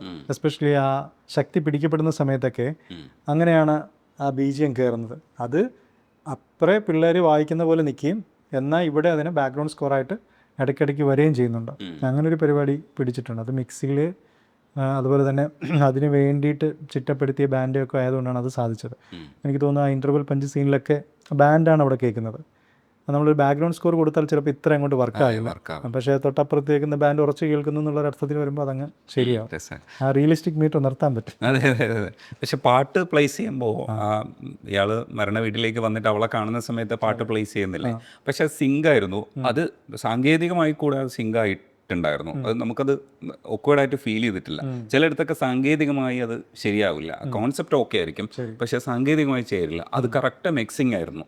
നമ്മളും അത് ഇതിൻ്റെ മിക്സിങ് ഭയങ്കര പ്രശ്നമുള്ളൊരു ഏരിയ ആണ്. കാരണം ഈ പെട്ടെന്ന് ഇത് മാറുകയാണ്. അപ്പം മാറുമ്പോൾ അതിൻ്റെ കൂടെ മാറണം. അപ്പോൾ എനിക്ക് അവിടെ സിങ്കായി കഴിഞ്ഞ് ഞാൻ രണ്ടാമത് വാച്ച് ചെയ്യുമ്പോഴാണ് അത് സിങ്കായല്ലോ എന്ന് ഞാൻ ഓർക്കുന്നത്. മനസ്സിലായോ?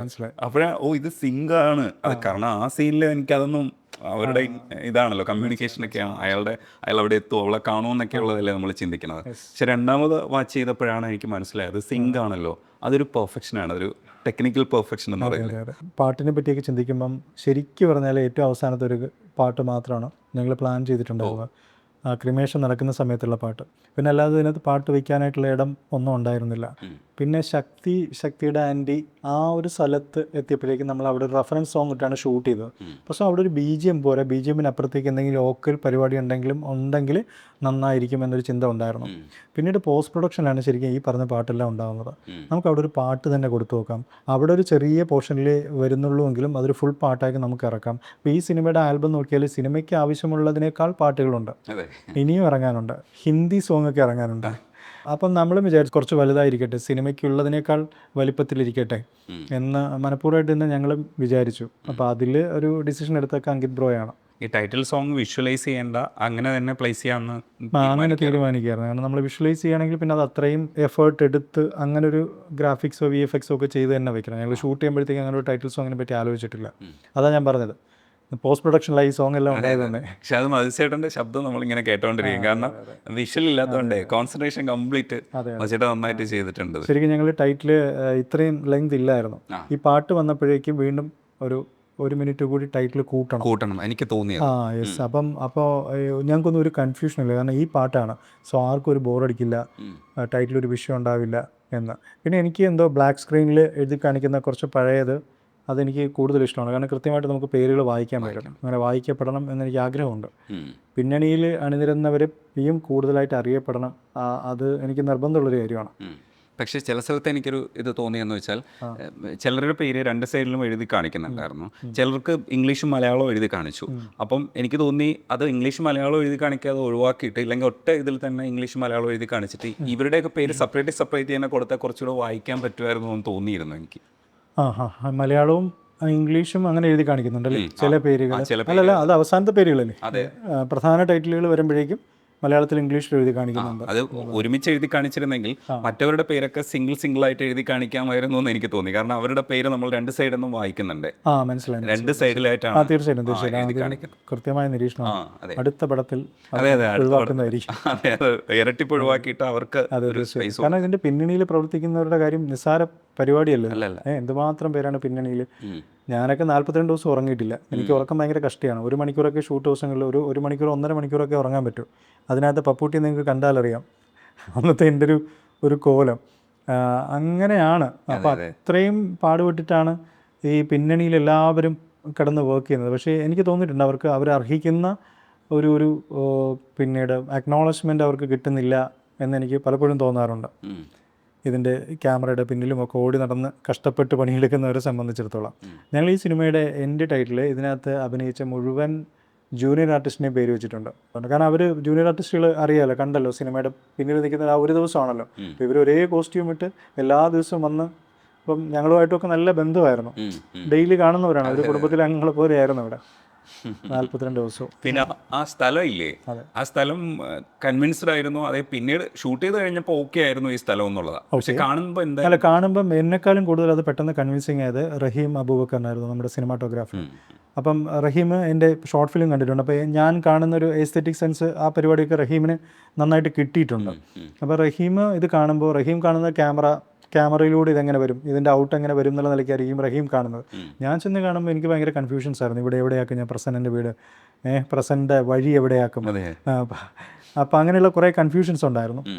പക്ഷേ റഹീം പറഞ്ഞു, ചേട്ടാ ഇത് ചേട്ടൻ വിചാരിക്കുന്ന കണക്ക് ഉള്ള ഔട്ട് കിട്ടാൻ സാധ്യതയുണ്ട്. അപ്പോൾ ഞാൻ റഹീമിനെ വിശ്വസിക്കുകയായിരുന്നു. പിന്നെ അപ്പോൾ എനിക്ക് അത് ഷൂട്ട് തുടങ്ങുന്നതിന് മുന്നേ തന്നെ എനിക്കങ്ങ്, ഇപ്പോൾ ഞാൻ 5 നിന്ന് സഞ്ജന എഴുതുമ്പോൾ ആ ഷൂട്ട് ചെയ്ത വീട്ടിൽ പോയി താമസിക്കും. അവരോട് ചോദിച്ചിട്ട് ഞാൻ അതിൻ്റെ 2-3 ദിവസം അവിടെ പോയി താമസിച്ച്, അപ്പോഴാണ് എനിക്ക് ആ ഇടവുമായിട്ട് അങ്ങോട്ട് ഇടപഴകാൻ പറ്റുന്നത്. അപ്പോൾ ഈ വീട്ടിൽ ഞാൻ പോയി താമസിക്കും.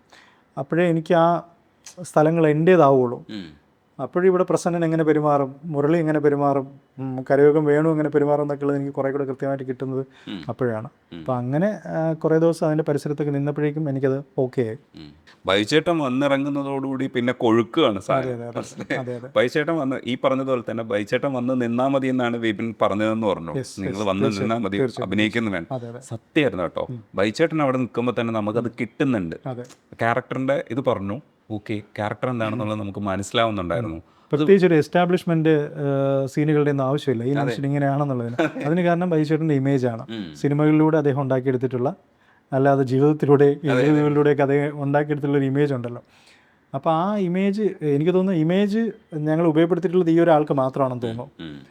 ബാക്കിയുള്ള കാസ്റ്റിംഗ് ഇമേജ് അങ്ങനെ പുതുമുഖങ്ങൾക്കൊന്നും അങ്ങനെ ഇവരാരാണെന്ന് അറിയില്ലല്ലോ. അതെനിക്ക് അങ്ങനെ വേണമെന്ന് നിർബന്ധം ഉണ്ടായിരുന്നു. ഇപ്പോൾ അതിനകത്ത് പ്രഷർ വാഷർ എടുത്തടിക്കുന്ന ആൾ, ഇയാൾ അദ്ദേഹം ഓൾറെഡി എസ്റ്റാബ്ലിഷ്ഡ് ഉള്ള ആളായിരുന്നെങ്കിൽ ഒരുപക്ഷെ ഈ ഒരു തമാശ അല്ലെങ്കിൽ ഈ ഒരു രസം കിട്ടില്ല. അപ്പം അതൊക്കെ വളരെ ഫ്രഷ് ആയിട്ടുള്ള ആൾ തന്നെ വരണം. അതുപോലെ സജി സബാന ഇതുവരെ കണ്ടിട്ടുള്ള കണക്കല്ല. മിമിക്രി സ്കിറ്റുകളിൽ കണ്ട സജി സബാന അല്ല പ്രസന്നനായിട്ട് വന്ന സജി സബാന എന്നുള്ളത്. അതുപോലെ തന്നെ അശ്വതി ചന്ദിൻ്റെ കാര്യത്തിലാണെങ്കിലും ഒക്കെ. നോബിയും എനിക്ക് തോന്നുന്നു ഇങ്ങനൊരു ക്യാരക്ടർ പരിപാടി പിടിച്ചിട്ടുള്ളൊരു വേഷം അധികം ചെയ്തിട്ടില്ലെന്ന് തോന്നുന്നു. നോബിക്ക് അതിൻ്റെ ഒരു കപ്പാസിറ്റി ഉണ്ട്. നിന്ന് കഴിഞ്ഞാൽ അങ്ങനെ ഒരു ഡയലോഗ് പറയാൻ പറ്റുന്നതാണ്. ശാസ്ത്ര സാഹിത്യ പരിഷത്തിന്റെ അതും ഒരു രസമുള്ള എലമെന്റ്സ് നിങ്ങൾ കൊണ്ടുവന്നിട്ടാണ് കേട്ടോ. ഞങ്ങൾ പല സ്ഥലത്തും കണ്ടിട്ടുള്ള ക്യാരക്ടേഴ്സാണ്. അതായത് ഇത് തുടരണമെന്ന് ആഗ്രഹമുണ്ട്, നമുക്കും ആഗ്രഹമുണ്ട്. പക്ഷെ നമ്മൾ മിസ്പ്ലേസ്ഡ് ആയിട്ടൊരു ഡയലോഗ് പറയില്ല, നമ്മൾ ഒഴുകിയായിരിക്കും പോവുക. പക്ഷെ ഇവർക്ക് ഡിസ്റ്റർബ്ഡ് ആവും, ചിലപ്പോൾ ഇൻട്രോവേർട്സ് ആയിരിക്കും. ഇവർ വന്നിട്ടൊരു മിസ്പ്ലേസ്ഡ് ആയിട്ടുള്ള ഒരു ഡയലോഗ്സ് ഒരു സ്ഥലത്ത് കൊണ്ടുവന്ന് വെക്കും. അപ്പം മൊത്തം കുളവും, മെരിട്ടെല്ലാം പോവുകയും ചെയ്യും. അയാൾ പറഞ്ഞതിന്റെ മെരിറ്റും പോവും. അങ്ങനെ സീൻ കോൺട്ര ആവുകയും ചെയ്യും, അലമ്പാവും. പിന്നെ നമ്മളത് സോൾവ് ചെയ്യും. അതെ, അയാൾ നല്ല മനുഷ്യനാണ്. പക്ഷെ അവിടെ കൊണ്ടുപോകുന്ന ഡയലോഗ് പറയുമ്പോൾ പെട്ടെന്ന് നമ്മളും അയാളെ വെറുക്കുകയാണ് ചെയ്യുന്നത്. അയാൾ കുളമാക്കി വീണ്ടും കുളമാക്കിയോ എന്നുള്ള ഒരു സാധനം വരില്ല. പക്ഷെ നമ്മൾ അതിലേക്കാണ് എത്തേണ്ടത്. സംവിധായകനും അതിലേക്കാണ് പൊക്കോണ്ടിരിക്കുന്നത്. കഥ പറയാൻ വേണ്ടിയിട്ട് അയാൾ പറയുന്ന പ്ലേസിലേക്കൊക്കെ തന്നെയാണ് പോകുന്നത്. അയാളുടെ പക്ഷമാണ് വിജയിക്കേണ്ടത്. അവിടെ അയാൾ എടുക്കുന്ന നിലപാട് ശരിയാണ്. പക്ഷെ അവിടെ കൊണ്ടുവെക്കുമ്പോൾ അതവിടെ ഇരിക്കുന്നില്ല. ഞാൻ അയാളുടെ ക്യാരക്ടർ കണ്ടപ്പോൾ ഒത്തിരി ആലോചിച്ചു ഇതിനകത്ത്. അപ്പം നിങ്ങൾ കുറച്ചധികം പണിയെടുത്തിട്ടുണ്ട് കേട്ടോ. കുറേ നാളായിട്ട് എഴുതിയില്ലേ. എനിക്ക് അത് നിർബന്ധമുണ്ട്, ഇങ്ങനെ തന്നെ ഇത് കിട്ടണം. പിന്നെ ഇരുന്ന് ആലോചിക്കുകയൊക്കെ തന്നെയാണ്. തലയൊക്കെ ചില നേരത്ത് പൊട്ടിപ്പോകുന്ന പോലെയൊക്കെ തോന്നും. രാത്രി ഉറക്കമില്ലാത്ത ഒരുപാട് ദിവസങ്ങളുണ്ടായിട്ടുണ്ട്. ചെന്ന് കിടക്കും, പെട്ടെന്ന് ചാടി എണീക്കും, പോയിരുന്ന് എഴുതാൻ തോന്നും, അരമണിക്കൂർ എഴുതും, പിന്നെ പോയി കിടക്കും, പക്ഷെ ഉറക്കം വരില്ല. അങ്ങനെ നിരവധി ദിവസത്തെ എഴുത്ത് തന്നെയാണ്. ഇതുപോലെ പെട്ടെന്നൊരു ദിവസം കിടന്നപ്പോഴാണ് ശക്തി ഒരു ക്യാരക്ടർ കിട്ടുന്നത്, സുഹേലിൻ്റെ കൂട്ടുകാരൻ. ദെൻ പെട്ടെന്ന് ഇതുകൂടി കിട്ടുകയാണ്, ശക്തി പിടിക്കപ്പെടുന്ന കൂടി കിട്ടുകയാണ്. പെട്ടെന്ന് ഒരു വലിയ ട്രാക്ക് അങ്ങ് ഉണ്ടായി വരികയാണ്. ഭയങ്കര സന്തോഷമാണ്. പിന്നെ ഓർക്കാൻ പറ്റില്ല. പിന്നെ അത് പോയിരുന്ന് എഴുതുകയാണ്. എഴുതി പിന്നെ അത് ബോറാവും, അപ്പോൾ പോയി കിടന്ന് ഉറങ്ങും. അങ്ങനെ ഉറക്കമില്ലാത്ത ഒരുപാട് ദിവസങ്ങളുടെ റിസൾട്ടാണ് ശരിക്കും. ഇപ്പോൾ ഹാപ്പിയാണ്. പിന്നെ വളരെ ഹാപ്പിയാണ്. എനിക്ക് ആൾക്കാർ ഞാൻ എന്തെങ്കിലും പറഞ്ഞിട്ട് ഒരാൾ ചിരിക്കുന്ന കാണാൻ എനിക്ക് ഭയങ്കര ഇഷ്ടമാണ്. ഈ പടം ചെയ്തുകൊണ്ടിരിക്കുമ്പോൾ പോസ്റ്റ് പ്രൊഡക്ഷനിൽ എപ്പോഴാണ് ജഡ്ജ്മെൻറ്റ് നഷ്ടപ്പെടുന്നത്? പോസ്റ്റ് പ്രൊഡക്ഷനിൽ മാത്രമല്ല, നമ്മൾ സ്ക്രിപ്റ്റിലും ചിലപ്പോൾ നമുക്ക് ജഡ്ജ്മെൻ്റ് ഒക്കെ നഷ്ടപ്പെട്ടു. ഞാൻ സ്ക്രിപ്റ്റ് എഴുതി എൻ്റെ കൂടെയുള്ള അസിസ്റ്റൻറ്റ് ഡയറക്ടേഴ്സിനെയും അസോസിയേറ്റ് ഡയറക്ടേഴ്സിനെയൊക്കെ വായിച്ച് കേൾപ്പിക്കുകയാണ്. അപ്പോൾ വായിച്ച് കേൾക്കുമ്പോൾ ഇവരൊക്കെ എല്ലാം ക്യാരക്ടർ കൃത്യമായിട്ട് കിട്ടി. ഓക്കെ, മുരളി എന്താണ്, രാജേന്ദ്രൻ എന്താണ്, വേണു എന്താണ്, മെമ്പർ കുമാർ എന്താണ്, എല്ലാവർക്കും കിട്ടി. പിന്നീടുള്ള നമ്മുടെ ആലോചനകൾ ചിലപ്പോൾ നമ്മൾ വിചാരിക്കും ആ സീനിൻ്റെ ആവശ്യമില്ല, ആ സീൻ നമുക്ക് വേണം, ആ സീൻ ഒഴിവാക്കാം, കാരണം അവിടെ പ്രത്യേകിച്ചൊന്നും നടക്കുന്നില്ലല്ലോ, കുറച്ചുകൂടെ പടം സ്പീഡാവും. അങ്ങനെ നമ്മൾ ചിലപ്പോൾ ചില സീനൊക്കെ ഒഴിവാക്കും. നമ്മൾ ആ സീൻ ഒഴിവാക്കുമ്പോൾ നമുക്കൊരു ബുദ്ധിമുട്ട് തോന്നത്തില്ല, കാരണം നമുക്ക് ക്യാരക്ടറിനെയൊക്കെ നന്നായിട്ട് കിട്ടിയിട്ടുണ്ട്. പക്ഷേ ചിലപ്പോൾ ഈ സീൻ ഒഴിവായി പോകുമ്പോൾ പ്രേക്ഷകന് ഈ ക്യാരക്ടറിനെ കിട്ടണമെന്നില്ല. നമുക്കിത് നേരത്തെ അറിയാം, മനസ്സിലായില്ലേ? അവിടെയൊക്കെ ജഡ്ജ്മെൻറ്റ് പാളിപ്പോവും. അപ്പം നമ്മളങ്ങ് ഒഴിവാക്കി കളയും, അത് കുഴപ്പമില്ലെന്ന്. പിന്നീട് ഇരുന്ന് സിനിമ കാണുമ്പോഴായിരിക്കും നമ്മൾ ആലോചിക്കുന്നത്, അയ്യോ അതെങ്ങനെ പോയി, മനസ്സിലായില്ല, അത് അങ്ങനെയുള്ള പ്രശ്നങ്ങളുണ്ടാവും. അപ്പം നമ്മളെപ്പോഴും ഇതുവരെ ഉള്ളതെല്ലാം തലേന്നെടുത്ത് കളഞ്ഞിട്ട് വേണം എപ്പോഴും സ്ക്രിപ്റ്റ് റീഡ് ചെയ്യാനായിട്ട്. അല്ലെങ്കിൽ എന്ത് ആൾട്രേഷൻ സ്ക്രിപ്റ്റിൽ വരുന്നെങ്കിലും അതുവരെ നമ്മൾ ഫീഡ് ചെയ്ത് വെച്ചിരിക്കുന്ന സംഗതികൾ, മുരളി ഒരു പാവമാണ്, വേണു ഒരു ഭയങ്കരനാണ്, അല്ലെങ്കിൽ കുബുദ്ധി, ഇങ്ങനെയുള്ള പല പരിപാടികളും നമുക്ക് ആദ്യമേ ആ ക്യാരക്ടർ അങ്ങ് കിട്ടിപ്പോയൊരു പ്രശ്നമാണ്. അത് വലിയൊരു വെല്ലുവിളിയാണ്. അതൊരു വലിയ വെല്ലുവിളിയാണ്. അത് ഭയങ്കര പ്രയാസമാണ്. അത് പോസ്റ്റ് പ്രൊഡക്ഷനിലും അതെ, പല കാര്യങ്ങളിലും അങ്ങനെ ഉണ്ടാവും. ഈവൻ മ്യൂസിക് നമ്മൾ പ്ലാൻ ചെയ്യുമ്പോൾ പോലും ചിലപ്പോൾ ഒരു മ്യൂസിക് നമ്മൾ സിനിമയിൽ പല ഭാഗത്ത് പ്ലേസ് ചെയ്ത് വരുമ്പോഴായിരിക്കും നാലാമത്തെ അടുത്ത് ഭയങ്കര രസമാവുന്നത്. ഈ മ്യൂസിക്കിൻ്റെ എലമെൻറ്റ് നമ്മൾ ആദ്യമേ ഇട്ട് വരും, നാലാമത്തെ അടുത്ത് എത്തുമ്പോഴേക്കും ഭയങ്കര ആപ്റ്റും ഭയങ്കര രസമായിരിക്കും. പക്ഷേ ഏറ്റവും ലാസ്റ്റ് നിമിഷം ആദ്യത്തെ മൂന്നെണ്ണം നമ്മളങ്ങ് ഡിലീറ്റ് ചെയ്യും. ഈ നാലാമത്തെ ഒരു പഞ്ചും കിട്ടില്ല. ഇതൊക്കെ ജഡ്ജ്മെൻറ്റ് പോകുന്നതാണ്, മനസ്സിലായില്ലേ? നമ്മൾ കേട്ട് തഴമ്പിച്ചുകൊണ്ട് നമുക്ക് രസമായിരിക്കും, പക്ഷെ പുതുതായിട്ടൊരാൾ കാണുമ്പോൾ എങ്ങനെ എന്നുള്ളതാണ്. എനിക്ക് തിയേറ്ററിലിരിക്കുമ്പോൾ പലതും ഞാൻ വിചാരിച്ച പല സംഗതിയും വർക്കായിട്ടില്ല എന്നൊക്കെ ഉള്ളത് മനസ്സിലാവും. അപ്പോൾ എന്തുകൊണ്ട് വർക്കായില്ല എന്നുള്ളതിൻ്റെ ഉത്തരവ് എൻ്റെ ഉണ്ട്. എങ്ങനെയുണ്ട്? അപ്പോൾ അതൊക്കെ അടുത്ത പടത്തിൽ പറ്റുമെങ്കിൽ പരിഹരിക്കണം, തീർച്ചയായിട്ടും പരിഹരിക്കണം. വിപിൻ ഓൾറെഡി തന്നെ എസ്റ്റാബ്ലിഷ്ഡ് ആയിട്ടുള്ളൊരു സംവിധായകനും റൈറ്ററും കൂടെയാണ്. വിപിൻ്റെ ഇടപെടൽ എങ്ങനെയാണ്? അത് എനിക്ക് എടുത്തു പറയേണ്ടുന്നൊരു കാര്യമാണ്. അപ്പോൾ ഞാൻ ആദ്യം ചെന്ന് അദ്ദേഹത്തോട് സ്ക്രിപ്റ്റ് പറയുമ്പോഴേ ചിരിയാണ്. പുള്ളിയുടെ ചിരി എനിക്ക് ഭയങ്കര ഒരു എൻകറേജ്മെൻ്റ് ആണ്. കാരണം ഇത്രയും സിനിമകൾ ചെയ്ത ആൾ, എന്നെ ഒരുപാട് പൊട്ടിച്ചിരിപ്പിച്ച് ജയ ഹേ ചെയ്തയാൾ, അദ്ദേഹം എൻ്റെ സ്ക്രിപ്റ്റ് കേട്ട് ചിരിക്കുന്നു എന്നുള്ളത്, അദ്ദേഹം ഭയങ്കര ചിരിയായിരുന്നു. ചിരിച്ച് ഭയങ്കര രസമായിട്ടാണ് കേട്ടുകൊണ്ടിരിക്കുന്നത്. ദെൻ മറുപടി പറയാമെന്ന് പറഞ്ഞു. പുള്ളിക്കും ഒരു കൺഫ്യൂഷൻ ഉണ്ടായിരുന്നു, നമുക്കിതെങ്ങനെ പിച്ച് ചെയ്യാൻ പറ്റും, നമുക്കിതെങ്ങനെ വിൽക്കാൻ പറ്റും എന്നൊക്കെയുള്ള കൺഫ്യൂഷൻ ഉണ്ടായിരുന്നു. ദെൻ പെട്ടെന്ന് തന്നെ അദ്ദേഹം പറഞ്ഞു, നമ്മളത് ചെയ്യുന്നു, നല്ല സ്ക്രിപ്റ്റാണ്, കണ്ടൻറ്റിൽ എനിക്ക് വിശ്വാസമുണ്ട്, ചെയ്യുന്നു എന്ന് പറഞ്ഞു. അപ്പോൾ അതൊരു വലിയ ധൈര്യമാണ്. അങ്ങനെ ധൈര്യം കാണിക്കാൻ ഒരാളുണ്ടാവുക, എന്നെപ്പോലെ പ്രീവിയസ് എക്സ്പീരിയൻസ് സിനിമ ചെയ്ത് പരിചയമില്ലാത്ത ആളിനെ ധൈര്യമായിട്ട് സിനിമ ഏൽപ്പിക്കാൻ ഉള്ളൊരു ഒരു മനസ്സുണ്ടാവുക എന്നൊക്കെ പറയുന്നത് തീർച്ചയായിട്ടും അതൊരു വലിയ കാര്യമായിട്ട് എനിക്ക് തോന്നുന്നുണ്ട്. ട്രിപ്പിലോട്ട് വന്നു കഴിഞ്ഞാൽ ഇതിൻ്റെ ആദ്യ സീന് ഞാൻ എഴുതുന്നത് മുരളിയുടെ കടയിൽ നിന്ന് തുടങ്ങുന്നതായിട്ടാണ്. അത് സിനിമയിൽ ഇപ്പോൾ രണ്ടാമത്തെ സീനാണ്, അതായത് ടൈറ്റിൽ കഴിഞ്ഞ് വരുന്ന ആദ്യ സീന്. അതിന് മുന്നേ നമ്മളൊരു സീൻ വെച്ചിട്ടുണ്ട്. അപ്പോൾ അത് വിപിൻദാസ് പ്രോ എന്നോട് പറഞ്ഞു, വിപിനെ നമ്മുടെ സിനിമ മരണവുമായിട്ട് ബന്ധപ്പെട്ട ഒന്നാണ്, എന്തെങ്കിലും ഒരു മരണം റെഫറൻസ് ചെയ്യുന്ന പടം തുടങ്ങുന്നത് നന്നായിരിക്കും, എന്തെങ്കിലും ഒരു മരണം റെഫറൻസ് നീ ആലോചിച്ചിട്ട് ഒന്ന് സെറ്റ് ചെയ്താൽ നന്നായിരിക്കും. ഇങ്ങനെയുള്ള ചില നിർദ്ദേശങ്ങൾ തരും. ഫോട്ടോ എടുക്കുന്ന അതാണ് ആ ഫോട്ടോ എടുക്കുന്ന സീൻ, അങ്ങനെയാണ് വന്നത്. പിന്നെ അപ്പോൾ എനിക്ക് തോന്നി അതിനൊരു സാധ്യതയാണ്. കാരണം ഈ അമ്മമ്മ അവരുടെ മരണം, ഓക്കെ ഞാൻ മരിക്കാം, ഒരുപക്ഷെ ഞാൻ മരിച്ചു പോകാം, മനുഷ്യരൊക്കെ മരിച്ചു പോവും, അതിലെനിക്ക് സങ്കടമില്ല, അങ്ങനെ ഒരു അമ്മയാക്കണം എനിക്ക് സാവിത്രി അമ്മയെ. അപ്പോൾ അതാണ് ഞാൻ ആ ഒരു ഡയലോഗ് കൊണ്ടുവന്നത്. മക്കളെ കൂട്ടുകാരെ ബർത്ത്ഡേക്കൊക്കെ മക്കൾ സ്റ്റാറ്റസ് ഇടില്ലേ, അതുപോലെ തന്നെ അമ്മമാരെ പ്രായമൊക്കെ ആകുമ്പോൾ ആ ഒരു സാധനം അത് അദ്ദേഹം പറഞ്ഞപ്പോൾ അങ്ങനെ ഒരു സീൻ വേണം എന്ന് പറഞ്ഞപ്പോൾ എനിക്ക് കിട്ടിയൊരു സംഗതിയാണ്. അതൊക്കെ നന്നായി തോന്നുന്നു. അതുപോലെ തന്നെ കമ്മൽ പരിപാടി ഉണ്ടല്ലോ, അത് കുറച്ചൊരു മെലോ ഡ്രാമ വരണം വിപിൻ. എന്തെങ്കിലും ഒരു മെലോ ഡ്രാമ നമുക്ക് ക്ലൈമാക്സിൽ വന്നാലാണ് പ്രേക്ഷകനെ കുറച്ചുകൂടെ ഫീൽ ചെയ്യുന്നത്. അപ്പോൾ എന്തെങ്കിലും അങ്ങനെ ഒരു പരിപാടി ആലോചിക്കൂ.